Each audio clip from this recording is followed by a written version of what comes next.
Yo, Blazy's been waiting. He's been very excited to talk about Lyoko today. I really am. I've had a He change loves of it. heart. I mean, it's it's a wonderful day, a beautiful day. That's why I'm here talking Great about day. Code Lyoko instead of doing anything else. Which is why I'm so excited to talk about the episode Saint Valentine's Day. That's what we're here to talk about today, right? And Xana's kiss. Yes, because that's what this stream is about. Oh man. Yeah, those buttons were removed. Quite a relationship. Oh my God. That is Well, not too late. that is a crazy implication. For legal reasons, this is a joke. God. Cousins once removed from love. I don't know. I don't think I like this stream. You just His problems in that episode is because he's an ex. He's an ex. That's Oh it. my That's it. God. Oh my God. So he's just Ex-lover. lying that. So he's just lying that Patrick is his cousin. I understand, and it's like, oh, because I get it. I get it. The Belpaw last name is a pure coincidence. His parents became friends with Patrick's parents because of this coincidence. People mistake them for family all the time. They are not actually I'm joking. For legal reasons, this is a joke. This is a crazy way to open the stream. Oh my God. What have I done? I just want to make I'd say, what are you doing, Flower? Look, not. They kiss and make up. Sometimes I gotta make the curse jokes too. It's fine. This is true. This is true. I do appreciate that. And it's been fun, but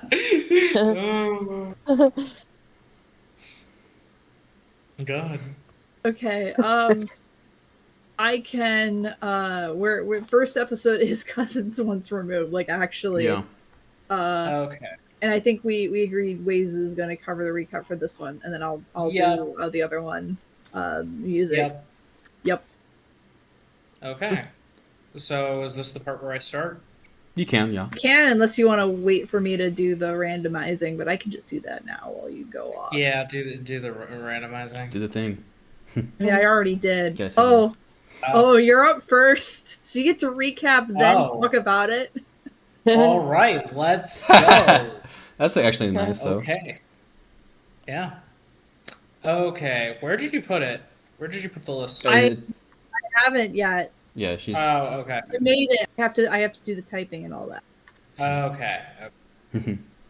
So, anyway, the episode St. Valentine's Day opens up with Christmas victim. Oh my God. Sneaking around Caddick Academy, and This guy. he drops off a necklace to Aileen's room. You're fired. Wait, I still have so much to do. I can change. I can be better. All right, be better. Right. Do it the right. Do it the right. What a guy. He's my favorite guy. He's sleek, stylish. Ah, cool. shucks. Every day Wait, you're hired. What? Listen, I was not expecting an iCarly reference. I'm about to say Mr. happen. Popper. Yeah, Wait, what? yeah, exactly. I always make that. I always Oh, make that joke. oh, Sleek, stylish. Oh, that, yeah. I'm surprised other people call on that. That is why. Yeah, I'm surprised. Yeah. I use that a lot. But okay, no. All right, yeah. The Welcome, episode- J-Man. We're just now starting, so you're in perfect time. Really? Because I just got off work right now. So Yeah. you're Nice. Nice. Got some good Now, ones. what's it? The episode Cousins Once Removed begins with the Lyoko Warriors there. What's it? Well, all of them except for Jeremy. They're going to the rec room, getting ready to have a ping pong match, and they're like, Jeremy, you gotta come. You gotta see me destroy the girls in this ping pong match. And It's It's foosball. It's foosball, but still. Ping pong foosball, tomatoes, tomato. No. But, yes, it is. But no. What's it? And Maybe what's something else. it? Jeremy is busy working on some upgrades for the skid, and he's like, if he calls me again, I'm gonna break his neck, which I think is a very fun line. But he's once again interrupted by a knock on the door, and he's like, "Oh my God, Odd! I swear to God, I'm gonna break your neck," only to reveal that it is none other than Mr. Delbos. And he's like, hello, sir. You're so sleek, stylish, cool." It's just like, thank you, Belpaw. I'm glad you say that because here's your cousin who is also sleek, stylish, and cool. His name is Patrick. His name is Patrick, and his name is Patrick, and he's explains to Jeremy that he's going to be coming to the academy, and for the time being, he is going to be staying in his room. Jeremy is not at all happy to see him. So this leads into the Lyoko Warriors. Patrick is trying to talk to Jeremy, and he's like, "I'm really busy, so if you can just like, I don't know, do something else. Shoot, go away." Um, Go away, and what's it? Go away. Patrick is just trying his best, and then the Lyoko Warriors barge in, and Odd is like, "Hey, Jeremy, I can't. How could you say that to me?" Da, da, da, and only for him to look at Patrick and be like, "Wow, Jeremy has created a handsomer clone of himself." Which I think is a great line. And it's just like, no, this is my cousin. Jeremy explains that this is his cousin Patrick. He immediately hits it off with the Lyoko Warriors. What's it? He talks to Odd, and he's like, "Oh, I bet you're into books and pencil pushing." Like Einstein is like, "Nah, I'm into all sorts of things." And it's like, they get into a discussion about video games. Odd explains that his outfit is a direct reference to Kung Fu Commando, to which Patrick explains that, I guess you're stuck on level 7. The outfits get a lot more tamer at level 8. Clearly, he's a better gamer than Odd, and it's just like, gamer than Odd, and what's it? Ulrich is just like, "Ah, man, what a shame. I guess you're just a gamer. Nobody wants to hang out with a gamer. I thought we had someone for sports and like Aikido." But Patrick is also like, "Actually, I'm amazing at I am amazing martial artist myself." So martial artist myself, and what's it? Ulrich and Patrick hit it off immediately. It's perfect. So Jeremy, wanting to work on his program, is just like, "Okay, you guys buzz off. You guys buzz off. Go play with Patrick. I do not care. I'm gonna stay here and work on the program." Aelita stays behind though and asks, "Yo, why are you being so mean to your cousin?" you know. And Jeremy explains that Jeremy explains that Patrick has always been just a much cooler version of him back at summer camp back in the day. Camp. Back in the Camp. day. Camp. What? Camp. Summer camp. Not you. It's Camp. not. It's Camp. not about. It's not about you, Cam. I said, Not everything is no, about it you. was a Fairy Odd Parents reference, bro. I was repeating camp when you said summer camp. Gotcha. I missed that. It's okay. Continue. Damn it. No, yeah, he explains that at summer camp, Patrick just stole every single one of his friends, and he can tell that this is exactly what he's doing now. You shouldn't trust Patrick because he's just doing his same old games. And Aelita's like, "Dude, you are being childish. What the hell?" And leaves to go hang out with the rest of the group. And Patrick. Jim comes in, trying to bring in Patrick's new fold-out bed for the time being because he's rooming with Jeremy at least for a little bit, and he's like, family issues, stuff that you would rather not talk about. I completely understand, and then leaves. And then Jeremy finds a new replica, and he's just like, "Yes, finally, some good news." Some good news, and he calls Aelita, and she's just like, "If you're gonna whine about your cousin again, only for him to explain, hey, there's a new replica, we gotta go now."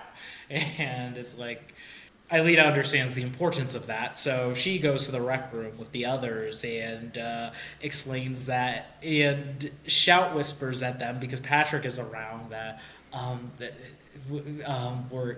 there's something we have to do.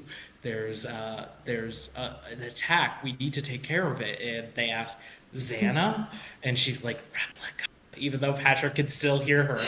And he asks, who are Xana and Replica? A couple of Greek friends, and Odd's like, oh yeah, definitely. You know, definitely. And they make some mean food. I can't remember what exactly the food was. But you got to eat it while it's hot. So we'll see you later. And they leave. Meanwhile, Sissy's gang is around, and Sissy notices that they ditched Patrick, so what's it?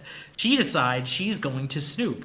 Jeremy goes back. Jeremy had a program running on the supercomputer, running on his computer while he was gone. So while he was gone, and he locked his room. But Patrick, he has a spare key because he's going to be living there. So he walks in, and Sissy, of course, follows, being like a sweet, good little girl that she is. Hello, my name is Sissy. It's so nice to meet you. And she's just like, and Patrick's just like, huh? You know? Meanwhile, the gang goes on their mission. Deep dive into the digital sea, and dive into the digital sea. We then Deep come back dive. to Patrick. Yeah, deep dive. They all died. So sad. So sad. What's it? We then come back to Patrick and Sissy, who are what's it? Who Sissy has explained that Jeremy and her friends are up to no good, no good at all, and what's it? No good at all. And Patrick doesn't believe any of that because he's like, what's it? Jeremy's just a big dumb nerd. Big dumb nerds don't do anything like that. You know? It's just like, well, I can prove it if we hack into his computer. Herb, come over here. Hack into his computer for me. So Patrick just so they go and they so they go, and meanwhile the gang is going into Lyoko, the digital sea. They fight off some sharks, and then Herb trying to get into Jeremy's computer sees that there's some sort of weird program running on it, but it's just like, huh, odd. I'll just not to be confused with Odd de la Robia, but this is peculiar. This is peculiar. I must break past this program, and he does so. And he finds that what's it? Jeremy, really interesting stuff going on because he has a lot of Aelita's birth records and things like that. What is he up to? And what is he up to? And in the meantime, because Herb has hacked past Jeremy's program, upgrading the skid, the Lyoko gang has now been. The skid isn't working properly, so Jeremy rushes back to the dorm to take care of it, and in the meantime, Sissy is like, man, this is such great dirt on Jeremy. You are through. You are finished. Once I give all of this to my father, it is over. And Xana realizes, hey, that's a great idea. Let me help you with that. So he possesses Herb and Sissy, and they start getting up to no good. They start getting up to no good, and immediately start fighting. They immediately start messing with the skid from Jeremy's computer. It's a whole thing, and they also throw Patrick out of the room. And he's like, "What happened to them? They just kind of went crazy." And and Jeremy's like, "Oh, they're possessed by Xana. I need to stop them." Meanwhile, back in the digital sea, what's it? Back in the digital sea, Aelita and the others are having trouble. The nav skid comms are off, and they've been flying around without any way to attack the sharks that are attacking them. Aelita is also having no fun because a new monster, I believe this is the first appearance of the Kraken, is trying to drill its way into the skid. It's looking like it's all over. Meanwhile, back on Earth, Patrick and Jeremy decides, like, listen, I know we have our issues, but can you help me out with this? And it's just like, yeah, sure thing, cuz we're family, and it's all about family in this episode. And because of that, the two of them fight off possessed Herb and Sissy. And it's a whole thing. Patrick is just such a cool dude. He's just going in for Jeremy. He's putting up a good fight, and it's a whole thing. It's a whole thing. So Jeremy realizes I can't really do anything with the specters working here. So I'm gonna have to maybe the best thing I can do is like if I cut off the access to the power, then if I cut off the power, then my computer will switch off, and my computer will switch off, and Xana won't be able to access the program on the skid, and it's perfect. So he decides to run off and go switch off the power. Possessed Herb stays, and Sissy tries to go after Jeremy, but Herb is like, I'm not letting you get in the way of family. And so he fights off Spectre Sissy. Eventually Spectre Sissy is able to escape. But he chases her down. He jumps down a flight of stairs to take out Spectre Sissy. The MVP, that's what I'm talking about. But Spectre Sissy is able to easily take care of him. And it's because of that Jeremy quickly tries to switch off the power, but is stopped by possessed Sissy. But he still manages to do what he can, and he does switch off the power. At the same time, we get one of my favorite jokes of the show with Herb. Herb is trying to work on the programs for the supercomputer, and Nicholas is watching a football game. A soccer game. And what's it? The soccer player is about to get a goal. He's going, and then all of a sudden the power switches off, and he's like, "No, this is impossible." And Herb, also working on the computer, is like, "No, this is impossible." And it's a whole thing. I think it's really funny. But yeah. Yeah, what's it? Possessed Sissy fights Jeremy, and Possessed Sissy fights Jeremy. In the meantime, the Nav Skids, now that they are finally not being stopped by their programs, are finally able to switch back on. They're able to fight off the sharks, fight off the Kraken. It's great. But Spectre Sissy, she's able to turn the power back on, and after fighting Jeremy doesn't win this battle, but they're like, okay, we don't know what's going on, we don't know where Jeremy is, we gotta get back to Lyoko, we gotta wrap this shit up quick. So they go to Lyoko, they arrive in the desert sector where the activated tower is, and they're like getting ready to have fun with the monsters, but Aelita spoils the fun and immediately destroys one of the tarantulas with an energy field, which Ulrich is not happy about. It's like, dude, come on. But it's like, we don't have time, Jeremy's in trouble. We don't have time. Jeremy's in trouble. So they quickly make quick work of the tarantulas, and Spectre Sissy, Spectre possessed, it doesn't matter, is finally able to go down after being possessed, after Aelita deactivates the tower. And once that's done, possessed Sissy also destroyed Jeremy's phone, so they can't reach Jeremy. The gang arrives back in the lab. Patrick, who had fought off possessed Sissy, was left at the stairwell that he jumped down, and he's not gonna make it. He does say, though, "I'm really glad that we were able to patch things up," and then he dies. So the gang does a return to the past, and luckily he didn't completely die, because they arrive in the past and to when Patrick first arrived, and Jeremy now has had a change of heart, seeing how Patrick was so willing to help him and be there for him. He realizes, you know what, maybe Patrick isn't such a bad guy. And so he's like, oh, it's the calamari. Who cares? I realize that maybe Patrick isn't such a bad guy. So he's like, you know what, we can all play foosball together. This is great.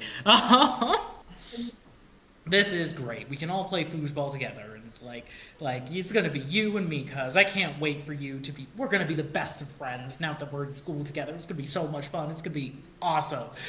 But unfortunately, Delmas arrives and is like, I'm so sorry, Patrick, but it looks like your parents don't want you to come to Caddick. So it looks like you're not going to be here. I'm really sorry, my dear boy. You could have been part of the cast. You could have been part of the gang, but it's just not happening. So Patrick's oh man, exactly. It's like, that's a real bummer. I really wanted to come to school with you, Jeremy. Your friends seem really cool. But Jeremy's like, well, at least we'll be able to spend the afternoon together. It'll be nice. It'll be fun. And Patrick's like, yeah, that sounds really cool. So Patrick and Jeremy leave together, and in the end, Jeremy asks, "Hey, Patrick, can you be on my team so that it can beat Odd?" Oh man, it's a whole thing, and that's Mhm. the end of the episode. Cousins once removed, no longer removed. They are now family again. It's all about family. Isn't that so nice? That's the episode. That's Cousins once removed. Mhm. Code Lyoko. Mhm. Anyway, Saint Valentine's Day is an episode. But no. Cam, you're muted. Should I still keep going or into my ranking and everything or no? Because I We don't can't know what hear to do. you. Yeah, We I can't know. hear Oh you. well. I know he's deafened, but oh, he's typing. Cool. I wonder what he's gonna say. This is so exciting. Okay. So now that we have discussed the episode, let me talk about my feelings about this episode. Customs Once Removed is a pretty fun episode. Patrick as a character is pretty likable. He's pretty fun. It's always nice to see characters and It's always nice to see a little elaboration on the characters and especially their family. And seeing Jeremy have this cousin adds a lot of insight to him, which I appreciate. Even if he is being a little petty in this episode, Jeremy being petty is something that will be a recurring theme for this particular stream. But what's it? Um, even though he's what's it? Even though he's a little petty, I still appreciate Patrick for what he does for Jeremy's character. The summer camp anecdote makes a lot of sense and is nice. Um, the action in this episode is also really fun in terms of just like Patrick going bar for bar with the specters. We love to see it. This man jumping off the stairs. It's great. It's a fun time. It's a really fun time. It's a really fun time. In terms of just really, I mean, I've been talking about this episode for 15, 20, 30 minutes. I don't know how long it's been. But what's it? In terms of this episode in general, I just think it's good. It's fun. What's it? It's good. It's fun. And what's it? It manages to do what it does. I think that there are other episodes that are better about both family and like the dynamics of the Lyoko Warriors. Others will talk about Patrick as a character more as we continue, but for what he is serviceable and I like him well enough. I think it comes removed pretty alright episode, all things considered. It also has the really funny moment of what's it? It has the really funny moment, as I mentioned, with the what's it? No, this is impossible. I really love that one. It's nice to see at least the question of Aelita's like birth records and things come up again as well, and just like her identity and things like that. Even if it's just minor here, it's still pretty cool. And what's it? Oh yeah. In terms of Lyoko, one of my favorite scenes in this, the Aelita being drilled by the Aelita having the skin drilled into by the calamari is like it does well at being at serving the tension and just everything as well. What's it? It's like, ah man, is it gonna break into the hole? Is Aelita going to drown in the digital sea? Is this the thing that's happening? It's cool. Yes, I know the phrasing. I'm sorry, boss. I noticed. This fucking sounds sus. Yeah, I noticed, and I was just like, "Oh my god!"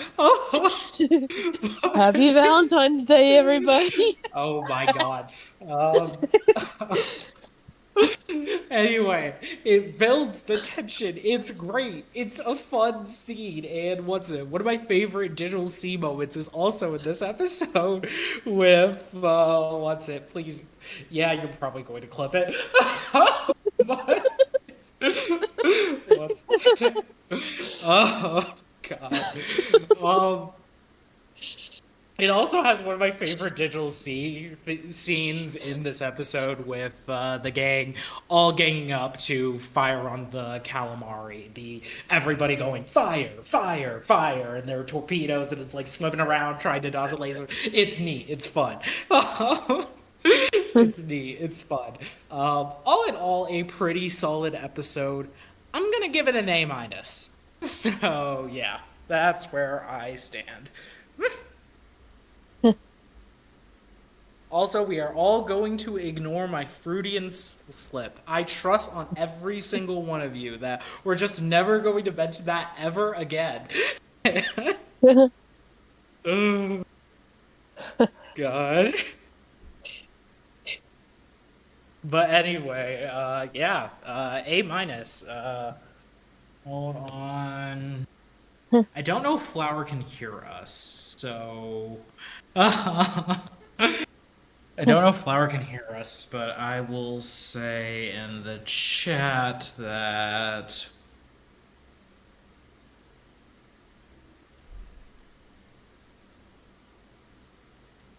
so yeah, Cat's turn. Alright, my turn. Alright, point out my notes. I mentioned in my notes that this episode could have worked if it wasn't a season 4 episode because I feel like, we're a bit too late introducing, one-off characters. But I did seem to like Patrick, and you could tell that he still cares for Jeremy, even if Jeremy wasn't happy to see him. And and when he's in denial about Jeremy's forgery, and I mentioned that I would have liked to see more on why Jeremy doesn't like Patrick so much, besides the summer camp thing. They could have delved deep into it.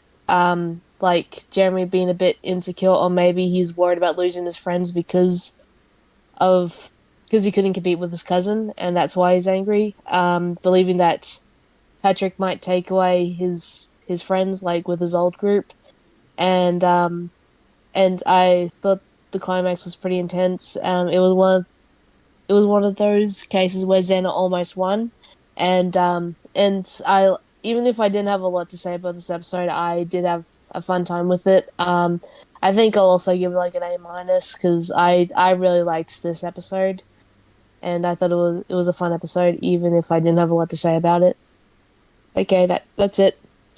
That's it for me.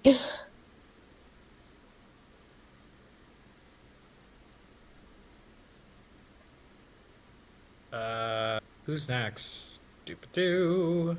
Oh, I missed your whole bit. Aw. Oh yeah, Aw. you missed me saying sus things, but anyway, incredibly sus things. Yeah. But it's your turn, and Boss called me out on stream. But, What did Kat give the episode?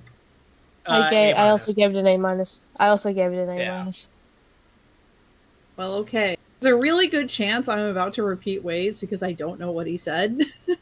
So I had to step away for a little bit. Mhm. You're gonna say sus things too? Oh, I really was gone like 10 minutes. I didn't expect to be gone that long. All right. Well, less than that, but still. I do have the stream chat open.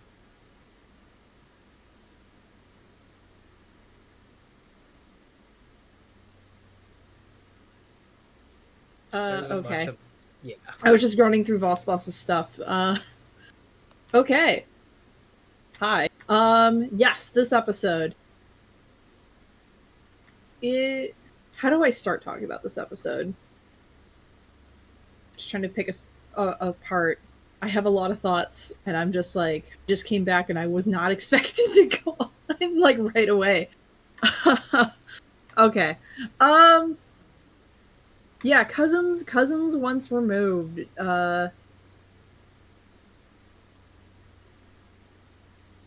This is overall a pretty good episode.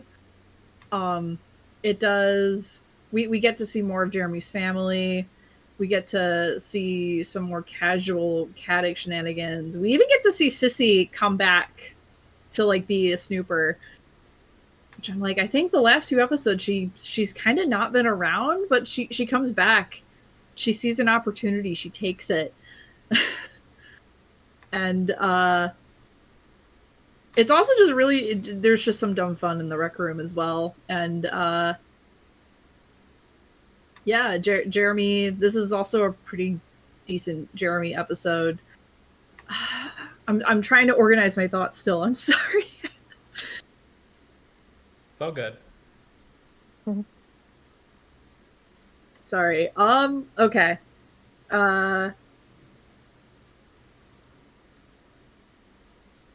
I was making a mental list of things to say as you were doing the recap, and then I had to step away, and I guess that just scrambled me a little bit. But it's fine. I'll manage.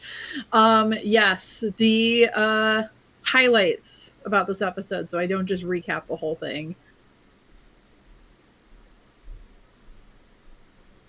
Oh yeah, we get to see Herb code, like be good at software things, computer things, which is not something we've really explored since the robots back in season 1. I mean, I could have a whole discussion on how Herb had potential, and then they just kind of neglected it after season 1. But that is not this. I'm not going to take over the stream to talk about that here and now. But I'm happy it comes back. He even has like a little coding duel with Jeremy for a moment. Oh yeah, now I remember the profound thing I was going to note about this episode. So like, Jeremy's acting all bitter about like, because he's in work mode, and then Patrick showed up, and now he's even extra bitter. And then he sees a replica come up, and he's just immediately like, guys, we got to go, like, right now. And I gotta point this out, like, that replica's been sitting there a while. This isn't like an activated tower. We gotta take care of it immediately. You could have waited. Like, normally he does wait. Like, if there's classes and stuff, they wait for, like, a bit. I get it's a weekend and they want to take care of it ASAP, but, like, Jeremy did not need to go immediately. But I also appreciate the implication that he was using it as an excuse to get his friends away from Patrick. But Jeremy was so impatient to get on this mission that he didn't even finish his shield upgrade. He's like, I'll just let it run on my computer, and it'll just upgrade from the computer. And, you know, as Odd points out, like, isn't what if Patrick sees it? And he's like, I locked the door, so it's fine. And he just completely missed the fact that Patrick has a key to the door too, because he's going to be living there for a while. And yeah, and it bites him back. It bites him pretty fiercely. Not only is let me just point out how insanely risky that is to, like, yeah, we're gonna go on the digital sea while it's patching. You're running the game while it's patching. That's not smart. And it's like, fine. He's also trusting that it'll work. Like, what if it doesn't? What if the upgrade fails? And which, I mean, stuff does happen with it. It creates a vulnerability. He locked the door. It's Flower, fine. he locked the door. Yeah, he can't get in. Also, that is a little cruel. Like, you're just gonna leave your cousin just chilling in the hallway, not being able to get to your room for a while because you were so impatient to get to this replica. Okay. Yeah, he really did not need to do that, but I also just like the implication of that. He's just like, opportunity. Let's go. Let's be productive. Well, let's get my friends away from my evil cousin Patrick. and he regrets it. It does not end well for him, because like Sissy's like opportunity, and then Xana's also like opportunity. And it's free. it's free real estate, exactly. Yeah.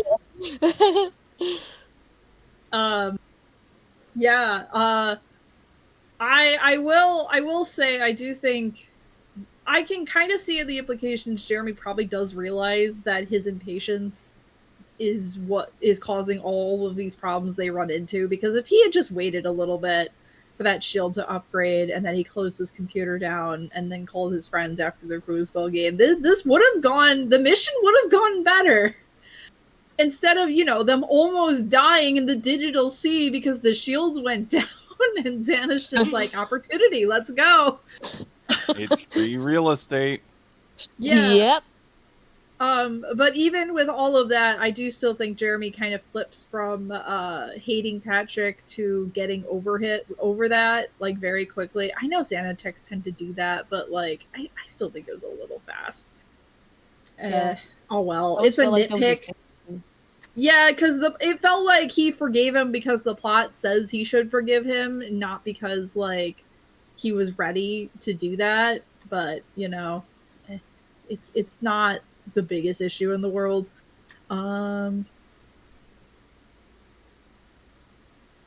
already mentioned I like the Caddick Life stuff. I like the bit about I already talked about my big thing with like, yeah, Jeremy was impatient this episode. Last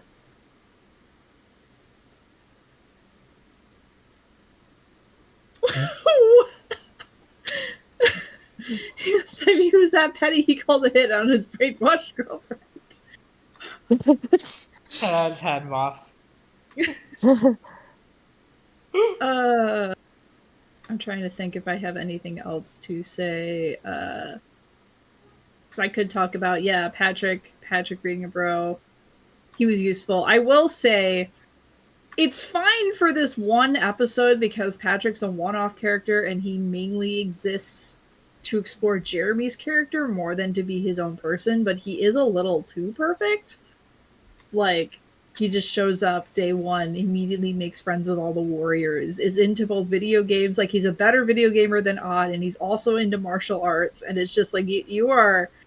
And then he's also just, defends Jeremy on multiple occasions, even though Jeremy doesn't deserve it, and like, then he just fights against Xana, no questions asked. Like, he is a little... I mean, it's okay for this one episode, but like most...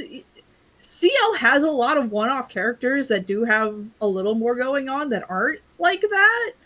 Like, I mean, well, my first thought was Talia, but that is a whole other can of worms. We don't talk about Talia. Minus the lore implications of Talia's existence. She does have, the orphan with like a bit of a sass. She's interesting. I'm trying to think of other one-off characters. Thomas Vincent. Oh yeah, Thomas Vincent. He's fun. Thomas Vincent is very fun. I was about to say James Marsden, but that is not correct. That's James Vincent. Oh yeah, Vincent. Yeah. Vincent's great. And I'm just like, he exists to prove Jeremy wrong. We don't even get to explore like what their relationship is like in depth. It's just for Jeremy.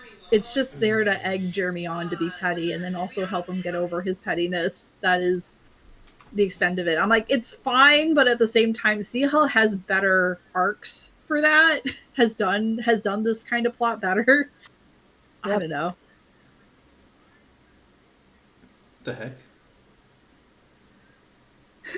Patrick, we have irrefutable proof that Jeremy was responsible for the New York subway explosive attacks. Patrick, I'm sure there's two sides here.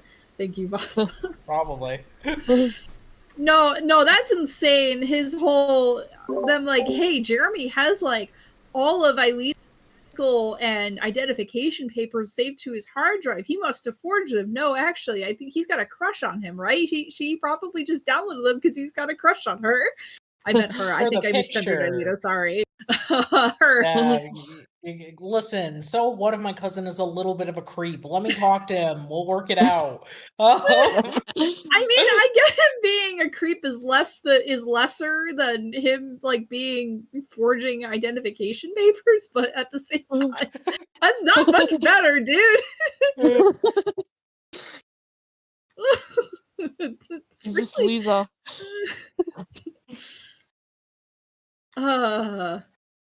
Yeah, Patrick's a little too good for this world. That is my main problem with him. He's even got like the cool guy aesthetic down. He's in a leather jacket. He's got like the split, like the greased back hair. Like he's exudes cool. You're just meant, and it's fine for a one-off, but at the same time, Lyoko has better one-off character, has more dynamic, fleshed out like one-off characters than him. So it's fine. I know it's a bit nitpicky. I don't know. I'm on this tangent. This is still a good episode though. I think I have hit all the highlights. Oh yeah, we got the calamari too. I think it's its one and only appearance, and it was designed specifically for if these shields ever go down, because Xana's just like that. He is just extra enough to have a monster just for this one specific situation. But yeah, I don't know what else to say without just spinning my wheels. So yeah, I'm also thinking A minus. Pretty good episode, but not perfect. Damn.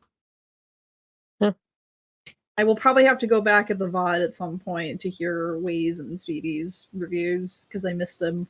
Oh well. Well, no. Actually, don't watch mine. We don't need to hear what I said. Okay. So- You said the most sussiest things ever. Oh my god. No, it was so funny. I will say this, it was so funny because I said that, I heard it, I paused, and then reset it.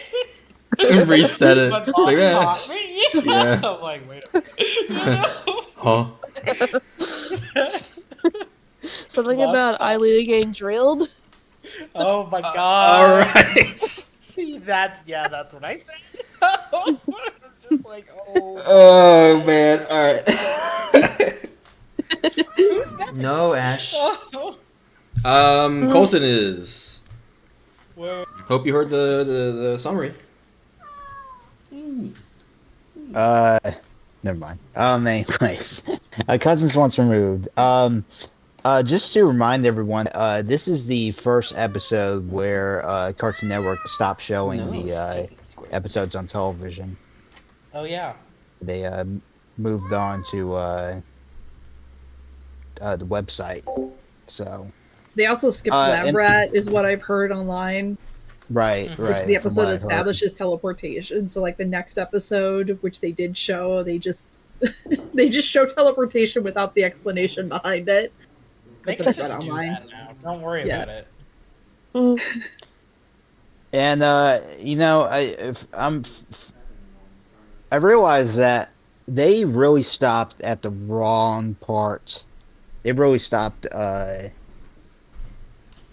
right when the season was really starting to ramp up, in my opinion, because I think this is where it starts. Not to say that season 4 has been not exciting, but I really think that now until the finale, everything really ramps up from here. Mm-hmm. So, Cousins once removed.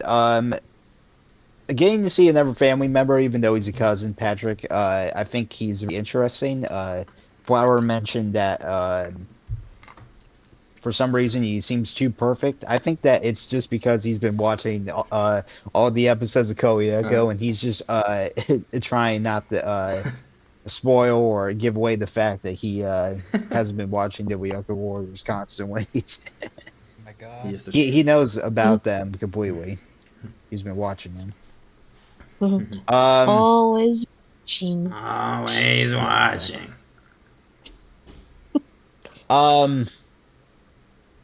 I do find it very interesting that Jeremy is not really keen on his cousin, but I don't think that it's just the camping, the summer camp thing that is bothering him. I think what's also bothering him is now in hindsight, we know that Koyoko was probably going to have a 5th season.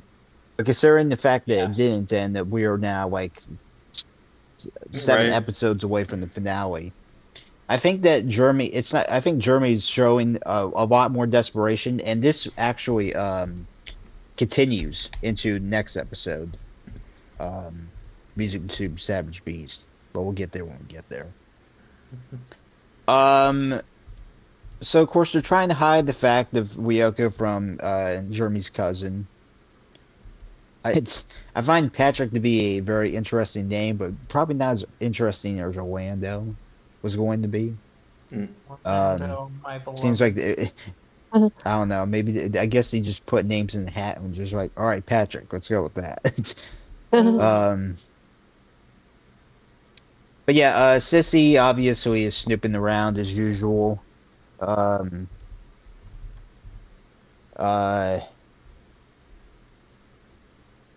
Again, the stuff on Lyoko, it just kind of blends together for me after all this time. I think that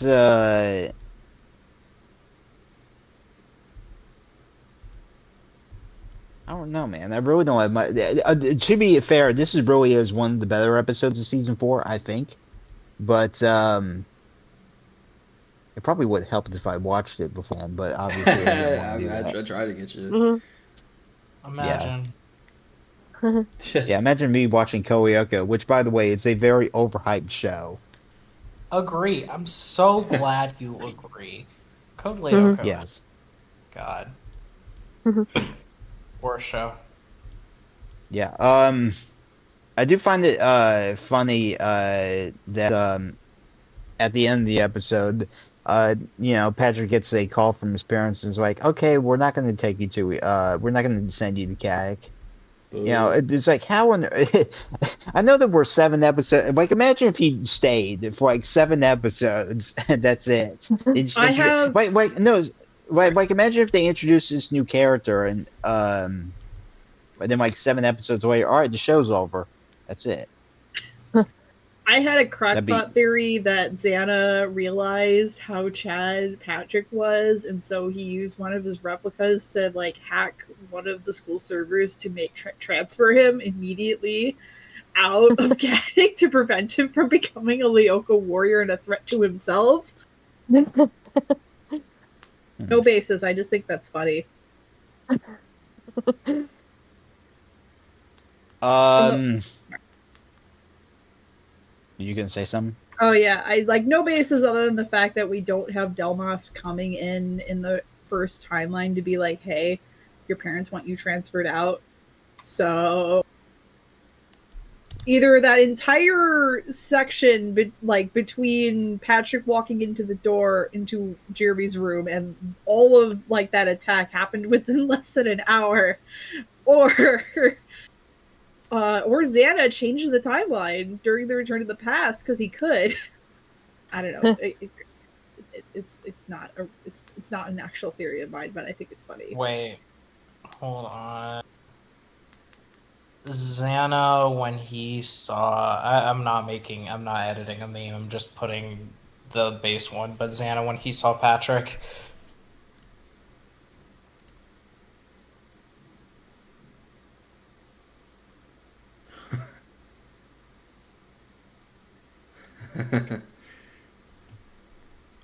he's just like, I cannot let this guy become a believable warrior. Yeah. That's right. I just got William. This is a problem. Yep. I can't let him stay at this school or I'm finished. Yeah. Like, if he stays here, we're moving fight to the finish, not from the. We're moving fight to the finish to the next episode, not in this. Yeah. Not in the because Patrick's just that cool. He's just that good.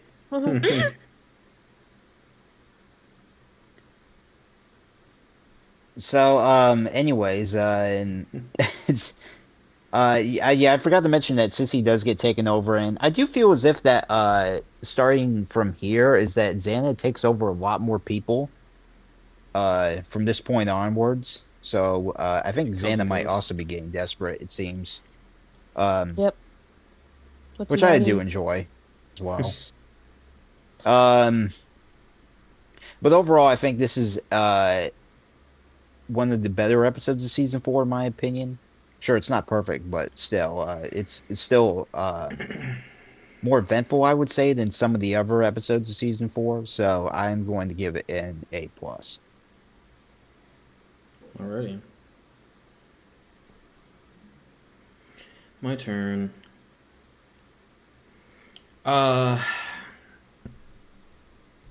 So this was I know ways this is one of my favorite episodes, but it's not my number one favorite episode.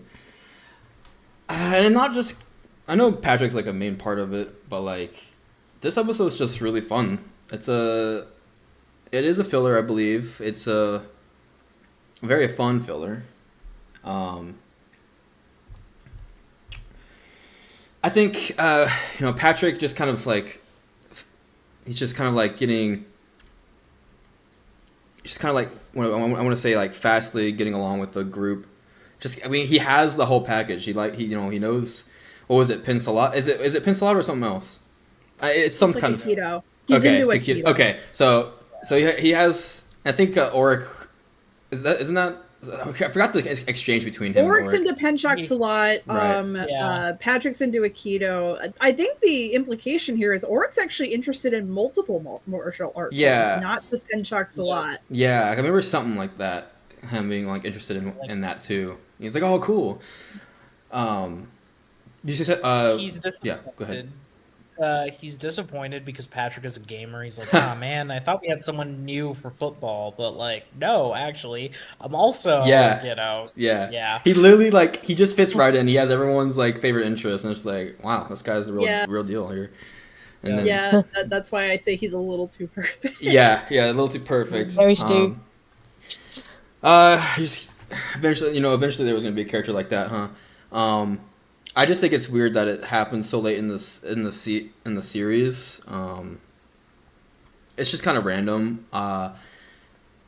You had another one-off character I don't think was brought up, Theo, which was also another favorite. Oh yeah. Theo had a couple He's episodes and a lot of basically- cameos. He's basically prototype William in his debut Yeah. episode, which is Right. part of what lends him to be so interesting. But like, again, like I said, there's lots of examples of one-off characters that are more interesting than Yeah. Patrick. Because I hear people talk about Theo wanting more of a prominent role. I've heard that more than I feel like than Patrick, but Really? yeah. I don't hear. I don't know. Maybe it's because Theo does have more appearances, even though after his 2, it's mainly just cameos. But I don't know. I do like Patrick's like whole style. Oh my god! I literally he's it's the Neutron clone. It's like you can't handle the Bellplot style. It's too good. I like his jacket, his hair. Let me see. Cool, dude. Is that a reference to something? Yeah, fucking, Ben 10 specifically. Oh, okay. Because I'm like, I hear you say that a lot in that certain way. I'm like, now it's kind of like it's got to be something. It's a whole thing. I'm not gonna get into it. Yeah, but no, you're that's good. Ben 10. Let me see what you said. Our Patrick discussions would be way different if Patrick became a permanent character within the last few episodes. Yeah, no. Happy that wasn't the case. That would be very weird with how rushed the ending gets. But it gets me wondering though, because I want to ask Sophie. I know she doesn't write the next episode, but I don't know if she writes this one. But she if has Patrick overall. if Patrick joined the Warriors properly in this episode, then like Franz Hopper would not be dead in Fight to the Finish. He would have survived.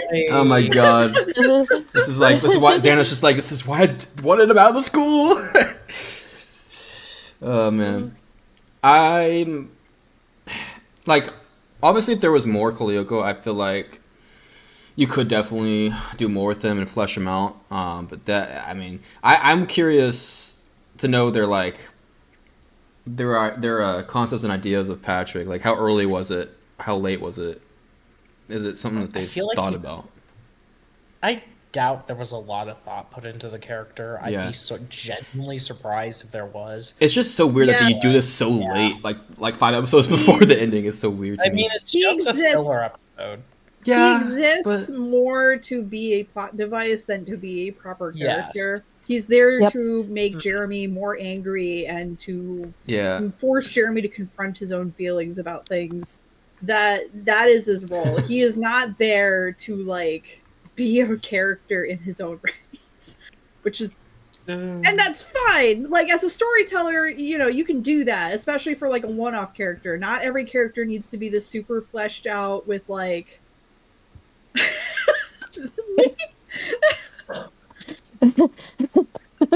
That's actually a great image because I can say not like you don't need every character to have like a story with a book on the left. No. Sometimes you can just get away with like something that's more on the right. So like yeah, Patrick not being the most fleshed out character is fine. I just Seal has better versions of one-off characters, and that's why I take it a few notches because of just like I don't know.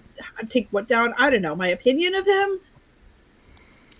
I think. I mean, besides Theo, he's the only other one-off character I really like, and he has James only one. Benson, Tommy.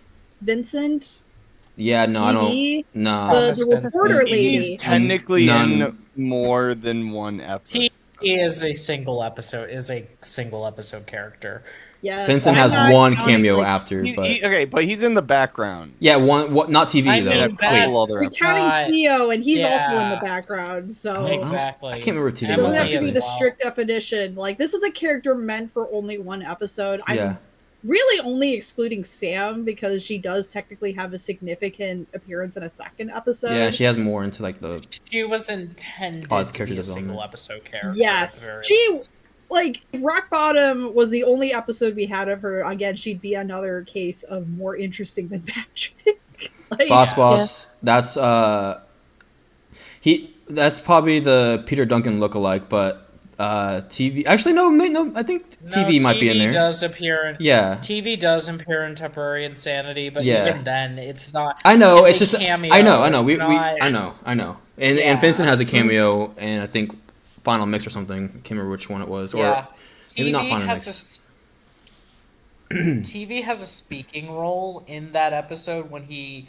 No, wait, that's not Temporary Insanity. I'm thinking of Crash Course. No, Cam No, is it is thinking Temporary of Crash Insanity. Course. Cam No, is thinking yeah. of Crash Course, Mhm. but Ghostbusters Oh is yes. right, but Yeah. The Vincent. scene Well. you're thinking of that's like a cameo is after Ulrich like kicks a police car. The police car Yes. swerves out of the Yeah. way, and then TV's like, "Hey, what does it like to feel to be on TV?" And it's like a very quick Yes. joke. That's more of a callback. That's not a significant appearance. So I'm calling him a one-off character, but also the reporter that she's also definitely a one-off character, and she's more interesting than Patrick. So, What the hell? What are you on right now? What? what? You put What? you put these three above Patrick? well, In terms of characters, yes. in terms of like how they like I'm not Um, talking about like, you know, are they good people, but just how No. interesting they are. Like Yeah, I the was- sassy reporter lady that had the guts to call out like this high and mighty like famous TV guy. TV guy with the Mhm. charisma on screen and just a total jerk off camera. Mhm. Patrick, I'm sorry, the I'm thing- gonna disagree on. I'm actually really surprised to hear that the TV thing with Vincent and the Patrick is camera that he's person perfect. being more interesting than Patrick is. Patrick's What? perfect. That's the issue. He shows up and he's why is Mr. it- Cool, and he's like he like Okay, has like okay. it's just aligned with the. You Okay. just have a crush on him. Okay, you shut the hell up. No, I think he's talking to me. Oh my But yeah, I mean, yeah, I do. Talking to, Flower. What? What? No, You love him? Who? no. Yeah. What? Patrick? what? Yeah. Buddy, I am the Laura stan, not the Yeah. What are we talking Patrick about? stan. How dare You're you? jealous because you want to be like him. No, Yeah, I don't. no. Dude. No. Okay, but no, I was gonna say, with that perspective, I can understand, not liking a character who's just too perfect. It's not but that I don't like him. I just think he's like there are other one-off characters that are more interesting than him. Theo. Which is He's a fair fine. assessment. He's okay. okay, well, It's just that there are characters that are better, so I'm not like I'm not gonna sit here and be like, oh yeah, he's such a cool guy. I'm like, I don't know. okay, no problem. I just wanted to hear. I was just like a little flabbergasted. So I just Yeah, wanted I'm to not. hear If you why. like Patrick, there is nothing wrong Well, with I liking just- Patrick. If you like Patrick, if All the anyone girls are gonna listening love likes him. Patrick, they can like Patrick. No, yeah, it was just my like, I don't personal know. Opinion is that he's kind of bland. Like Damn. he exudes cool, and that's like most of his character is that he's the cool guy. He's perfect, and it's fine for a one-off episode. But if you were to try and like do more with him, it wouldn't be good. Maybe I'm. Oh, just really? inferred You because don't. of all the- So even if there was all the- more, you wouldn't like it still. Well, I mean, I feel like. I mean, if he gets if he can get fleshed out. I mean, maybe if he Yeah, doesn't come in. no, then my opinion's gonna change. If he were to show up and be like a permanent character moving forward from this episode, we'd have a very different Yeah. conversation. I just don't know if it's a good Poss- idea to do it at I this probably point. like him, yes, but also I think I'd like him less. Like I'm acknowledging the nature of him being a one-off character, and that's probably making me like him more. If they had he showed up and he was Mr. Perfect, for the rest of the series. I think I'd like him. I think the fandom would hate him. That he's just like doing all the cool things and like fixing all the Warriors' problems. That is like that's like Yeah, I wouldn't bad think. writing. Don't do that. Yeah, this makes me think more that it was just like there was no other thought more than just being this episode, because if that was the case, they wouldn't let that happen. I think they would have definitely fleshed him out more and not make people. Yeah, he probably the version that is like, oh, the writers wrote him in intending for him to be a proper character. He probably would have more going on, and then yeah, we could be having a very different conversation. But he's a one-off character, and he exists more as a plot device and a character. So that's why I'm way more forgiving of him being perfect. But I am acknowledging it because, you know, maybe if this was the only one-off character ever, I'd just be like, wow, Code Lyoko like managed to do a one-off character this one episode. That's so cool. But no, they've done it multiple times. They've done it better than this episode. So like, no, I don't. If I were to make a tier list of all the all the one-off characters in Code Lyoko, I mean, I don't think he'd be at the bottom, but I don't think he'd be S rank. Is what I'm saying. Mm-hmm. Okay, I rambled a lot, but I hope you get my point. No, yeah. I get Patrick's it. I get it. Fine. He's fine. I get it. He's not that bad. No, I get you. What's up? Boss made an excellent point that Patrick is a junk food character, which I think is the best way to describe him. Yes, But, that is very accurate. I was talking so much I missed it, but you're right. That is correct. He is a junk food character. And that's fine. You don't need to hate junk food characters. They play a role, but like Lyoko also has better junk food characters. So damn. Fair. Just oh man. Colton. No, what did Colton do? No, it was. It's his turn. Colton. No, it's Colton already. What? Colton already went. Oh, he did. I'm still going. What are you talking about? Damn. Okay, we went so long that I assumed it was still Colton's turn. That's crazy. No, yeah. So back to Patrick. Yeah, what a cool guy. Getting along with everyone pretty easily, making Jeremy a little jealous. This is paced. I really like this episode. I think there's a couple of pacing issues, which bothers me a little bit. With just the whole like, here's Patrick and then oh, he's gone, and then the other one being just the pacing of Jeremy's character development in this episode. He also kind of gets over it pretty quick. This could definitely have been like if he was had a bigger role, and you know, there maybe like maybe at least 2 episodes, maybe 3 of just kind of like having this thing with, you know, Jeremy just having this thing with Patrick for no reason. Again, we gotta talk more than 2 minutes. Okay. Oh. That was a joke. Gotcha. Yeah, I didn't read the one. Yeah. But I like that. You know, I love how like just how kind and genuine he is. Like he's got Jeremy's back no matter what. Getting a bad vibe right off the bat from Sissy, as a lot of people do. So I mean, are you serious? You're gonna just barge into his room and just sneak through his computer? I just don't. I'm sorry. I know there's a lot of Sissy love at times, but this is just one of those. I just can't with that. I just can't.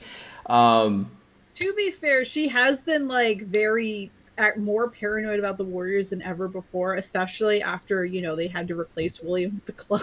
Yeah, true. And I know she gets a little. I know there was a couple of. There's 2 other episodes after this that she gets a little bit crazy still, but. And she probably still knows about Lyoko. If you think about it, they did. Probably. Yeah. And then she gets possessed, and I think it's funny that her and Nicholas are just that nothing's wrong with her voice. Let's listen to her. This is totally good doing. Yeah. I love to see you know, Patrick just find the shit out of Sissy. Not doing so well though, but you know, respect Watch for respect for you know, the effort though. You got some cool digital C animations. I'm not usually a big fan of the digital C, but this one was nice. It had a cool little you had some cool little digital C animations. One where Ulrich misses a shark and it hits a tower that you don't ever see. And let me see if I have the. No, not this one. This one. Little particles kind of just start to like fly away when Ulrich shoots it. You never got to see that till now. I thought that was cool. Oh yeah. And then of course. What? I always used to joke that, there goes MySpace, but go on. Oh my god. No, that's funny. I like that. That makes so much more sense now. Mm. And then the skid gets whacked, just like literally just like a 360. And then we get to see the calamari for the first time and the last time. That was kind of cool to see how Aelita gets herself out of there. Because I think that's like the third Digital C incident. I think, yeah, because you had one where there was like where they were trapped in something some time ago, some kind of like fire, some kind of I forget what you call it. They were stuck in like this kind of bubble thing in the Digital Sea at one point, and then you have, like a firewall or something. Yeah, I think they yeah, call it a firewall. Yeah, I was like fire something. I was like, so you had that, and then the this firewall. And then, wait, in this episode? No, I'm just no, no, it's not. I'm just saying like this is like the third time. No, firewalls in this episode. No, it's not. It's in Hot Shower. Yeah. Yeah, you had that, you had this, and Jeremy you had uses a firewall in this episode, though. I don't know. I don't recall. Yeah.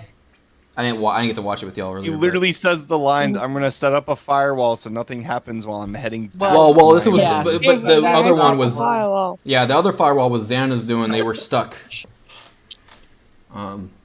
Yeah. I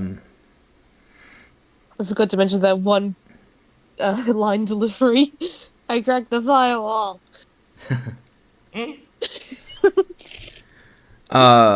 I like the funny scene though with Nicholas trying to watch his football or whatever. He's just like, yeah, what? I feel you, Nicholas. I feel you. Oh my god.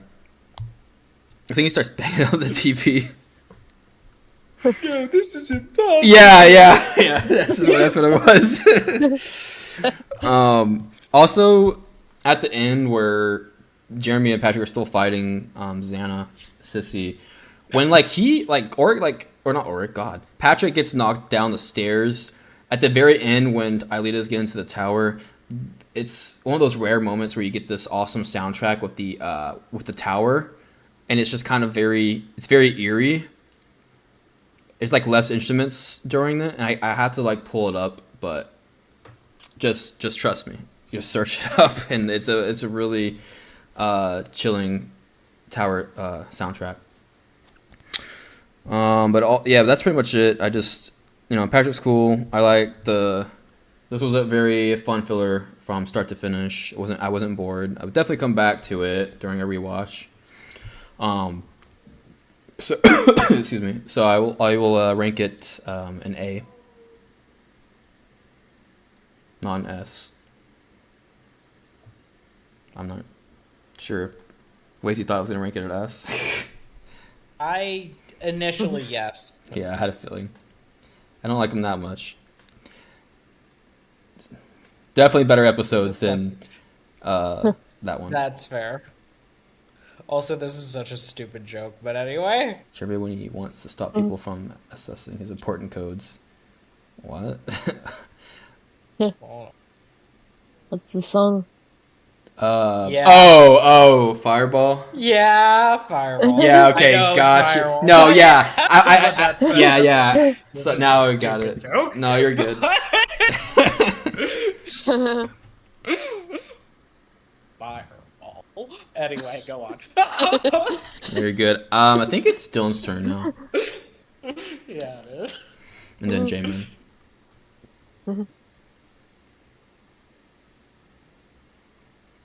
Whenever you're ready, This Dylan. episode is okay.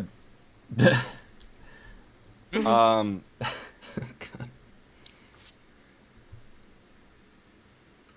don't know.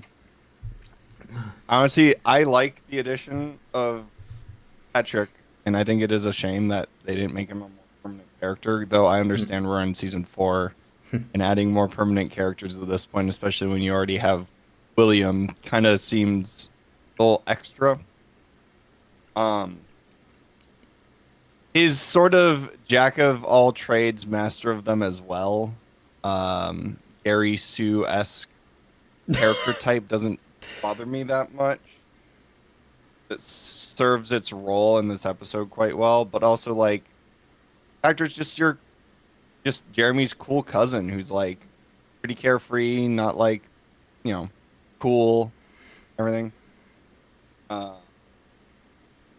And honestly, just the fact that he sticks up so much for Jeremy in spite of the obvious interfamily tension, as Jeremy described it, jealous young kid or jealous young relatives, whatever drama that they had going on. It's points for Patrick. Sorry, I don't have much to say.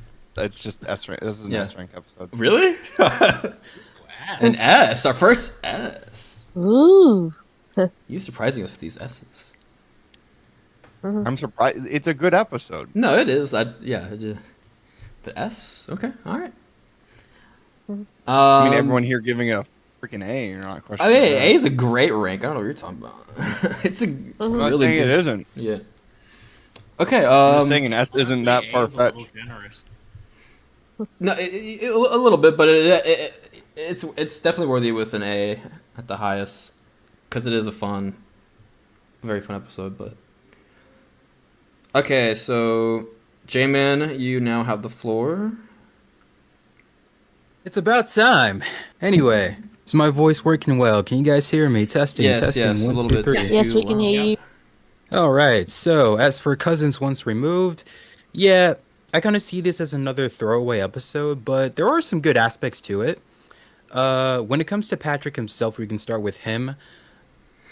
Yeah, I'm not too sure how I feel about him. On one end, he's like inoffensive as a character. On another, he kind of feels forgettable in a way. It's like his character really just did not feel like completed. It really felt as if like there's just not enough like given to him to make him really feel three-dimensional. It just felt as if his character was just really like not fleshed out enough, and he was just thrown into the episode to just have like a filler, to have something that could be of within conflict for Jeremy. And I just didn't feel like he was executed too well here. But again, it's like I did like the fact that towards the end, Jeremy was, because of the whole like Xana, Sissy being possessed by Xana, this, that, and the third. Jeremy wanted to essentially, I guess, like learn to become friends or learn to be much more accepting of his cousin and such, which I thought was a really nice storyline. I thought that was a really nice development for his character. But at the same time, man, I just think that Patrick could have been a little bit. He could have been cooler. He really could have. And It could have been cooler. yeah, he could have been cooler right now, because in this episode, he just kind of felt like whatever. I'm like, yeah, he just shows up. Everybody likes him. I mean, and it's like, all right. And the one thing I don't like, though, is I don't like Aelita getting on her high horse after, like, Patrick and the rest of the gang leaves. It's like she had to check Jeremy because of his attitude. And I know it's like, I understand that Jeremy is, being out of character. Like, and that's not like a criticism toward the show. It's like, Patrick being present within his room. It's like that activated a lot of bad memories he had with Patrick in the past. But the whole idea of like Aelita checking him here and stuff like that, I guess this is like around the time where I understand that they wanted to try and make Aelita a little bit more human, give her much more of a personality, since as she's starting to understand Earth, as she's starting to become come into more with her human side than her digital side, Lyoko and stuff like that. They're trying to like give her a little bit more of an attitude. Here I kind of felt like here within this episode, I felt as if they did it a little too much. It's like, I don't know why they try to make it kind of felt as if like Aelita felt as if she was on way too high of a horse, saying that calling Jeremy like a 3-year-old baby or something like that. And it's like, yo, she's not even trying to understand. She's not even trying to essentially like really like think about why Jeremy is acting this way, because he doesn't act this way with everyone. He doesn't act this way with anyone. He's got a whole history with Patrick, and it's like Alita's not even taking the time to consider that there is a lot more to family than it is like face to face and such. And I don't know, I just didn't really like Alita's attitude in this episode. But when it comes to the Lyoko fights, I thought it was okay. I thought it was okay for the most part. Was there a digital C? Was there a digital C like whatchamacall Skid Bladnir scene in this episode? I guess you weren't listening to my share, but there's that's why I said this episode's kind of forgettable. But go ahead. It's not forgettable, but no, it has a lot of sharks. The Skid gets whacked, and then the calamari tries to drill into the Skid. It's the first and only appearance. Oh, I remember now. It was okay. It's like this episode was really, as I said before, it's inoffensive, or rather, Patrick himself is inoffensive. But the thing about this episode is, as you said, it did feel like needless filler. But it really, I guess, what kind of sours this episode a little bit for me is that it really, I don't feel like Jeremy, despite what the episode ends with, I don't feel like any of the characters necessarily progressed like that, because, Jeremy, by the end of Echoes and such, he still made, I would say, a little, what do you call it? He made like the less mature decision. Well, actually, that's getting more into Echoes, so I guess I'll talk about that another time. But it's like, it felt as if Jeremy like didn't take too much of his lessons that he learned in this episode into future ones. If you understand what I'm saying, it's like you didn't really feel like he grew after that, which is why, like, even though like Jeremy and Patrick, they walk down the hallway together, which, by the way, I love it when they implement 3D within like the 2D sections of a Code Lyoko. I really wish they did a little bit more of that. But even though they had like a nice little ending between him and his cousins, it really didn't feel like he grew after that. He still kind of felt the same as a character right after this episode. And do I have anything else to say? Oh yeah, the whole Sissy being like a possessed thing. I'm like, did Herb really like not even question? Hey, Sissy, why does it sound like I don't know, you got possessed by Darth Vader himself or something like that? And I'm like, all right. He's got it down bad for her. He's willing to overlook a lot of her flaws already. Yeah. I don't think it's that much of a stretch for him to not question the sudden like, voice change. Exactly. I was like, oh, Sissy, it's like, we've been going to school together for a couple years now, but I always thought you had round pupils for eyes. But now it feels like you have like a whatchamacall. I didn't notice that you had like a Xana symbol on your eyes. Like, where did this come from? Like, All right, you're Yeah.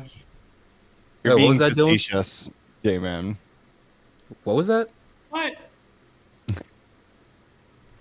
We talk about. It's we talk about. it's- actually possible. This isn't the episode to complain about characters not noticing other characters being Xanified. I mean, I brought it up. earlier in my share. I was like, Patrick. it's Patrick who's and just like well, it's not just Patrick. Right. Sorry, J-Man. I wanted to back you on this, but the scenes where Nicholas and Herb were, agreeing with, going through Jeremy's like files and shit.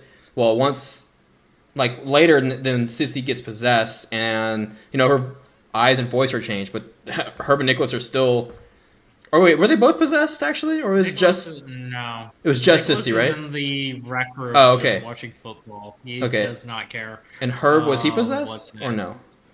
Herb was also possessed. Okay, all right. The only one who's really commenting on possession is Patrick. Which Okay. he's like, wow, they think- really. I wigged thought for a out. moment Herb was still like listening to Sissy after being possessed, but I 'cause I was like, how do you listen to Sissy all of a sudden with a changed voice? You're still listening to her, like what? No. I think the show does establish the Eye of Xana thing is really subtle. Like the Lyoko Yeah. Warriors noticed it because Yeah. they do this Yeah. regularly, but most It people doesn't aren't- stay. Yeah, well, it also just Well- doesn't stand out very much. Yeah, So like it's like- unless like a someone's second. looking for it, You don't you It see people wiggles. notice the behavior. You rarely see non-warriors be like they had this weird symbol in their eyes, Yeah, guys. and So Patrick just met her, and she was already kind of he was already getting a weird vibe from Sissy, so this was not a good first impression. Continue, Jamin. What was I saying? Oh yeah. Yeah, when it comes to what was it, Jeremy's feelings about Patrick, I'm not gonna say like I'm not gonna give it too much flack. Actually, I won't give any at all because I kind of do feel like it does go in line with his character because at the end of Echoes, which, I guess I'll mention this since it won't go into too much in that episode, he did mention that prior to the whole Lyoko warrior thing, he had no friends. So the idea of like Jeremy being in a summer camp and he's like, yeah, I finally have the opportunity to make some friends. Oh wait, my cooler older brother or my cooler older cousin is actually taking all the attention away from me and he's taking it all for himself. Is like I can understand why he has resentment for him on when it comes to that sort of situation. Like that right there is relatable. So it's like I understand and I sort of I can feel empathy for that sort of thing.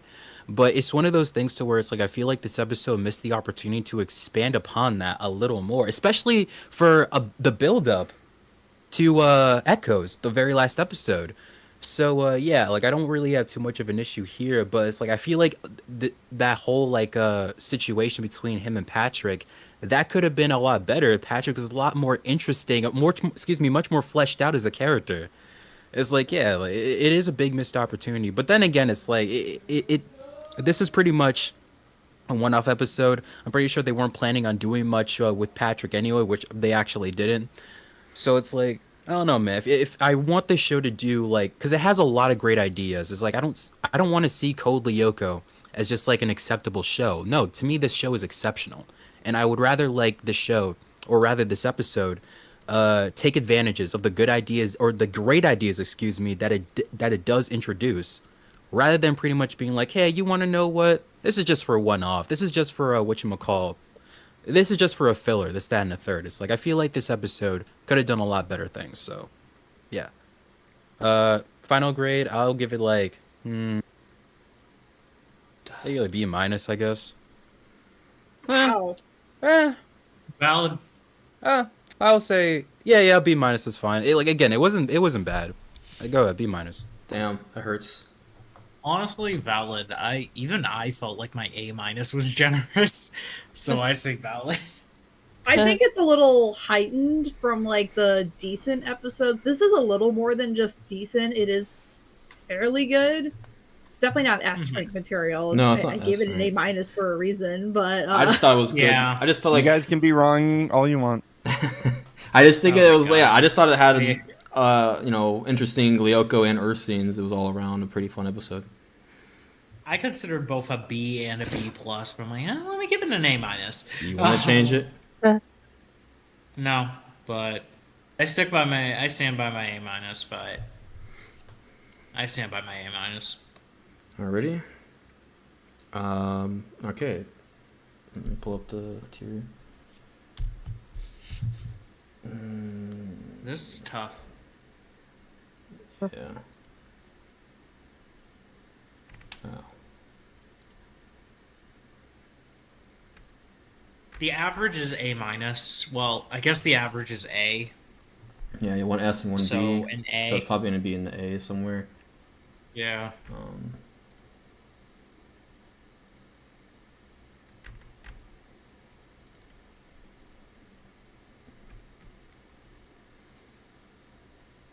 Okay, so there's a lot in A.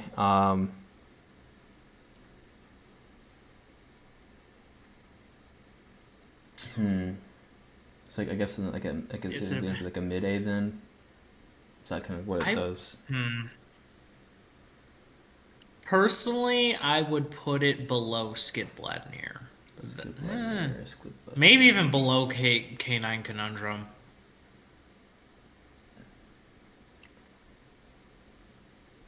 '71 is Skidbladnir. Sorry, not Skidbladnir. Maiden. Yeah, Voyage. I was like, what's sorry, I the- meant Maiden Voyage. Yeah, sorry, 70, Maiden I Voyage, think but it's- maybe even below K9 Conundrum. I don't know about you guys, That is tough. but that's my take. Yeah.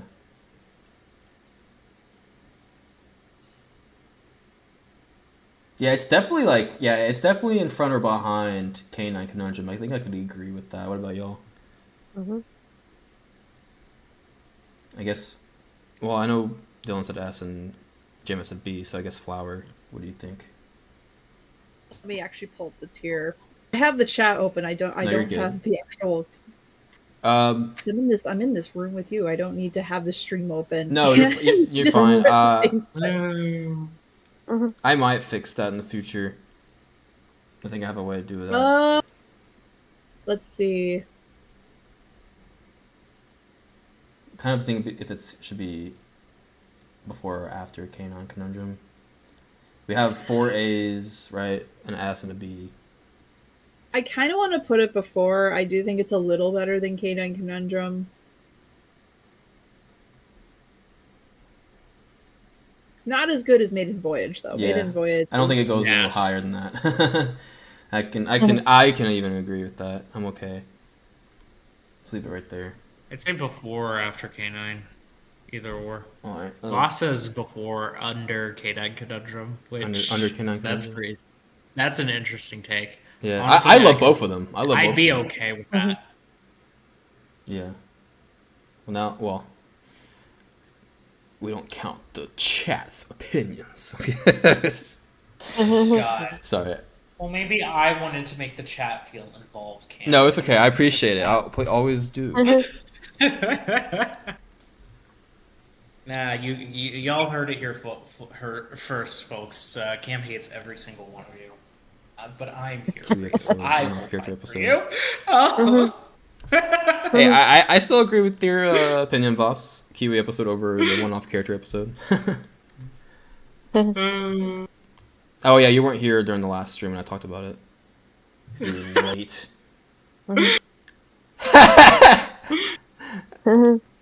Anyways, Okay.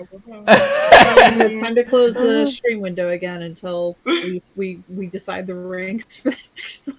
yeah. Gosh. Well, actually, I it stays gotta- up. What? I gotta The randomize wheel. again for the next Oh yeah. round. Go ahead. I gotta add J-Man to the list as While well. you did that, I'm gonna just do these.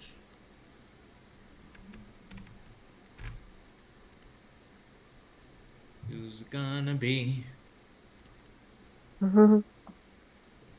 So once I'm done with this, I will summarize Music to Soothe the Savage Beast, which I discovered today. For some reason, the official Code Lyoko YouTube page has it titled Music Soothes the Savage Beast. And I'm petty enough to be annoyed by that. Nah, it's annoying. Yeah.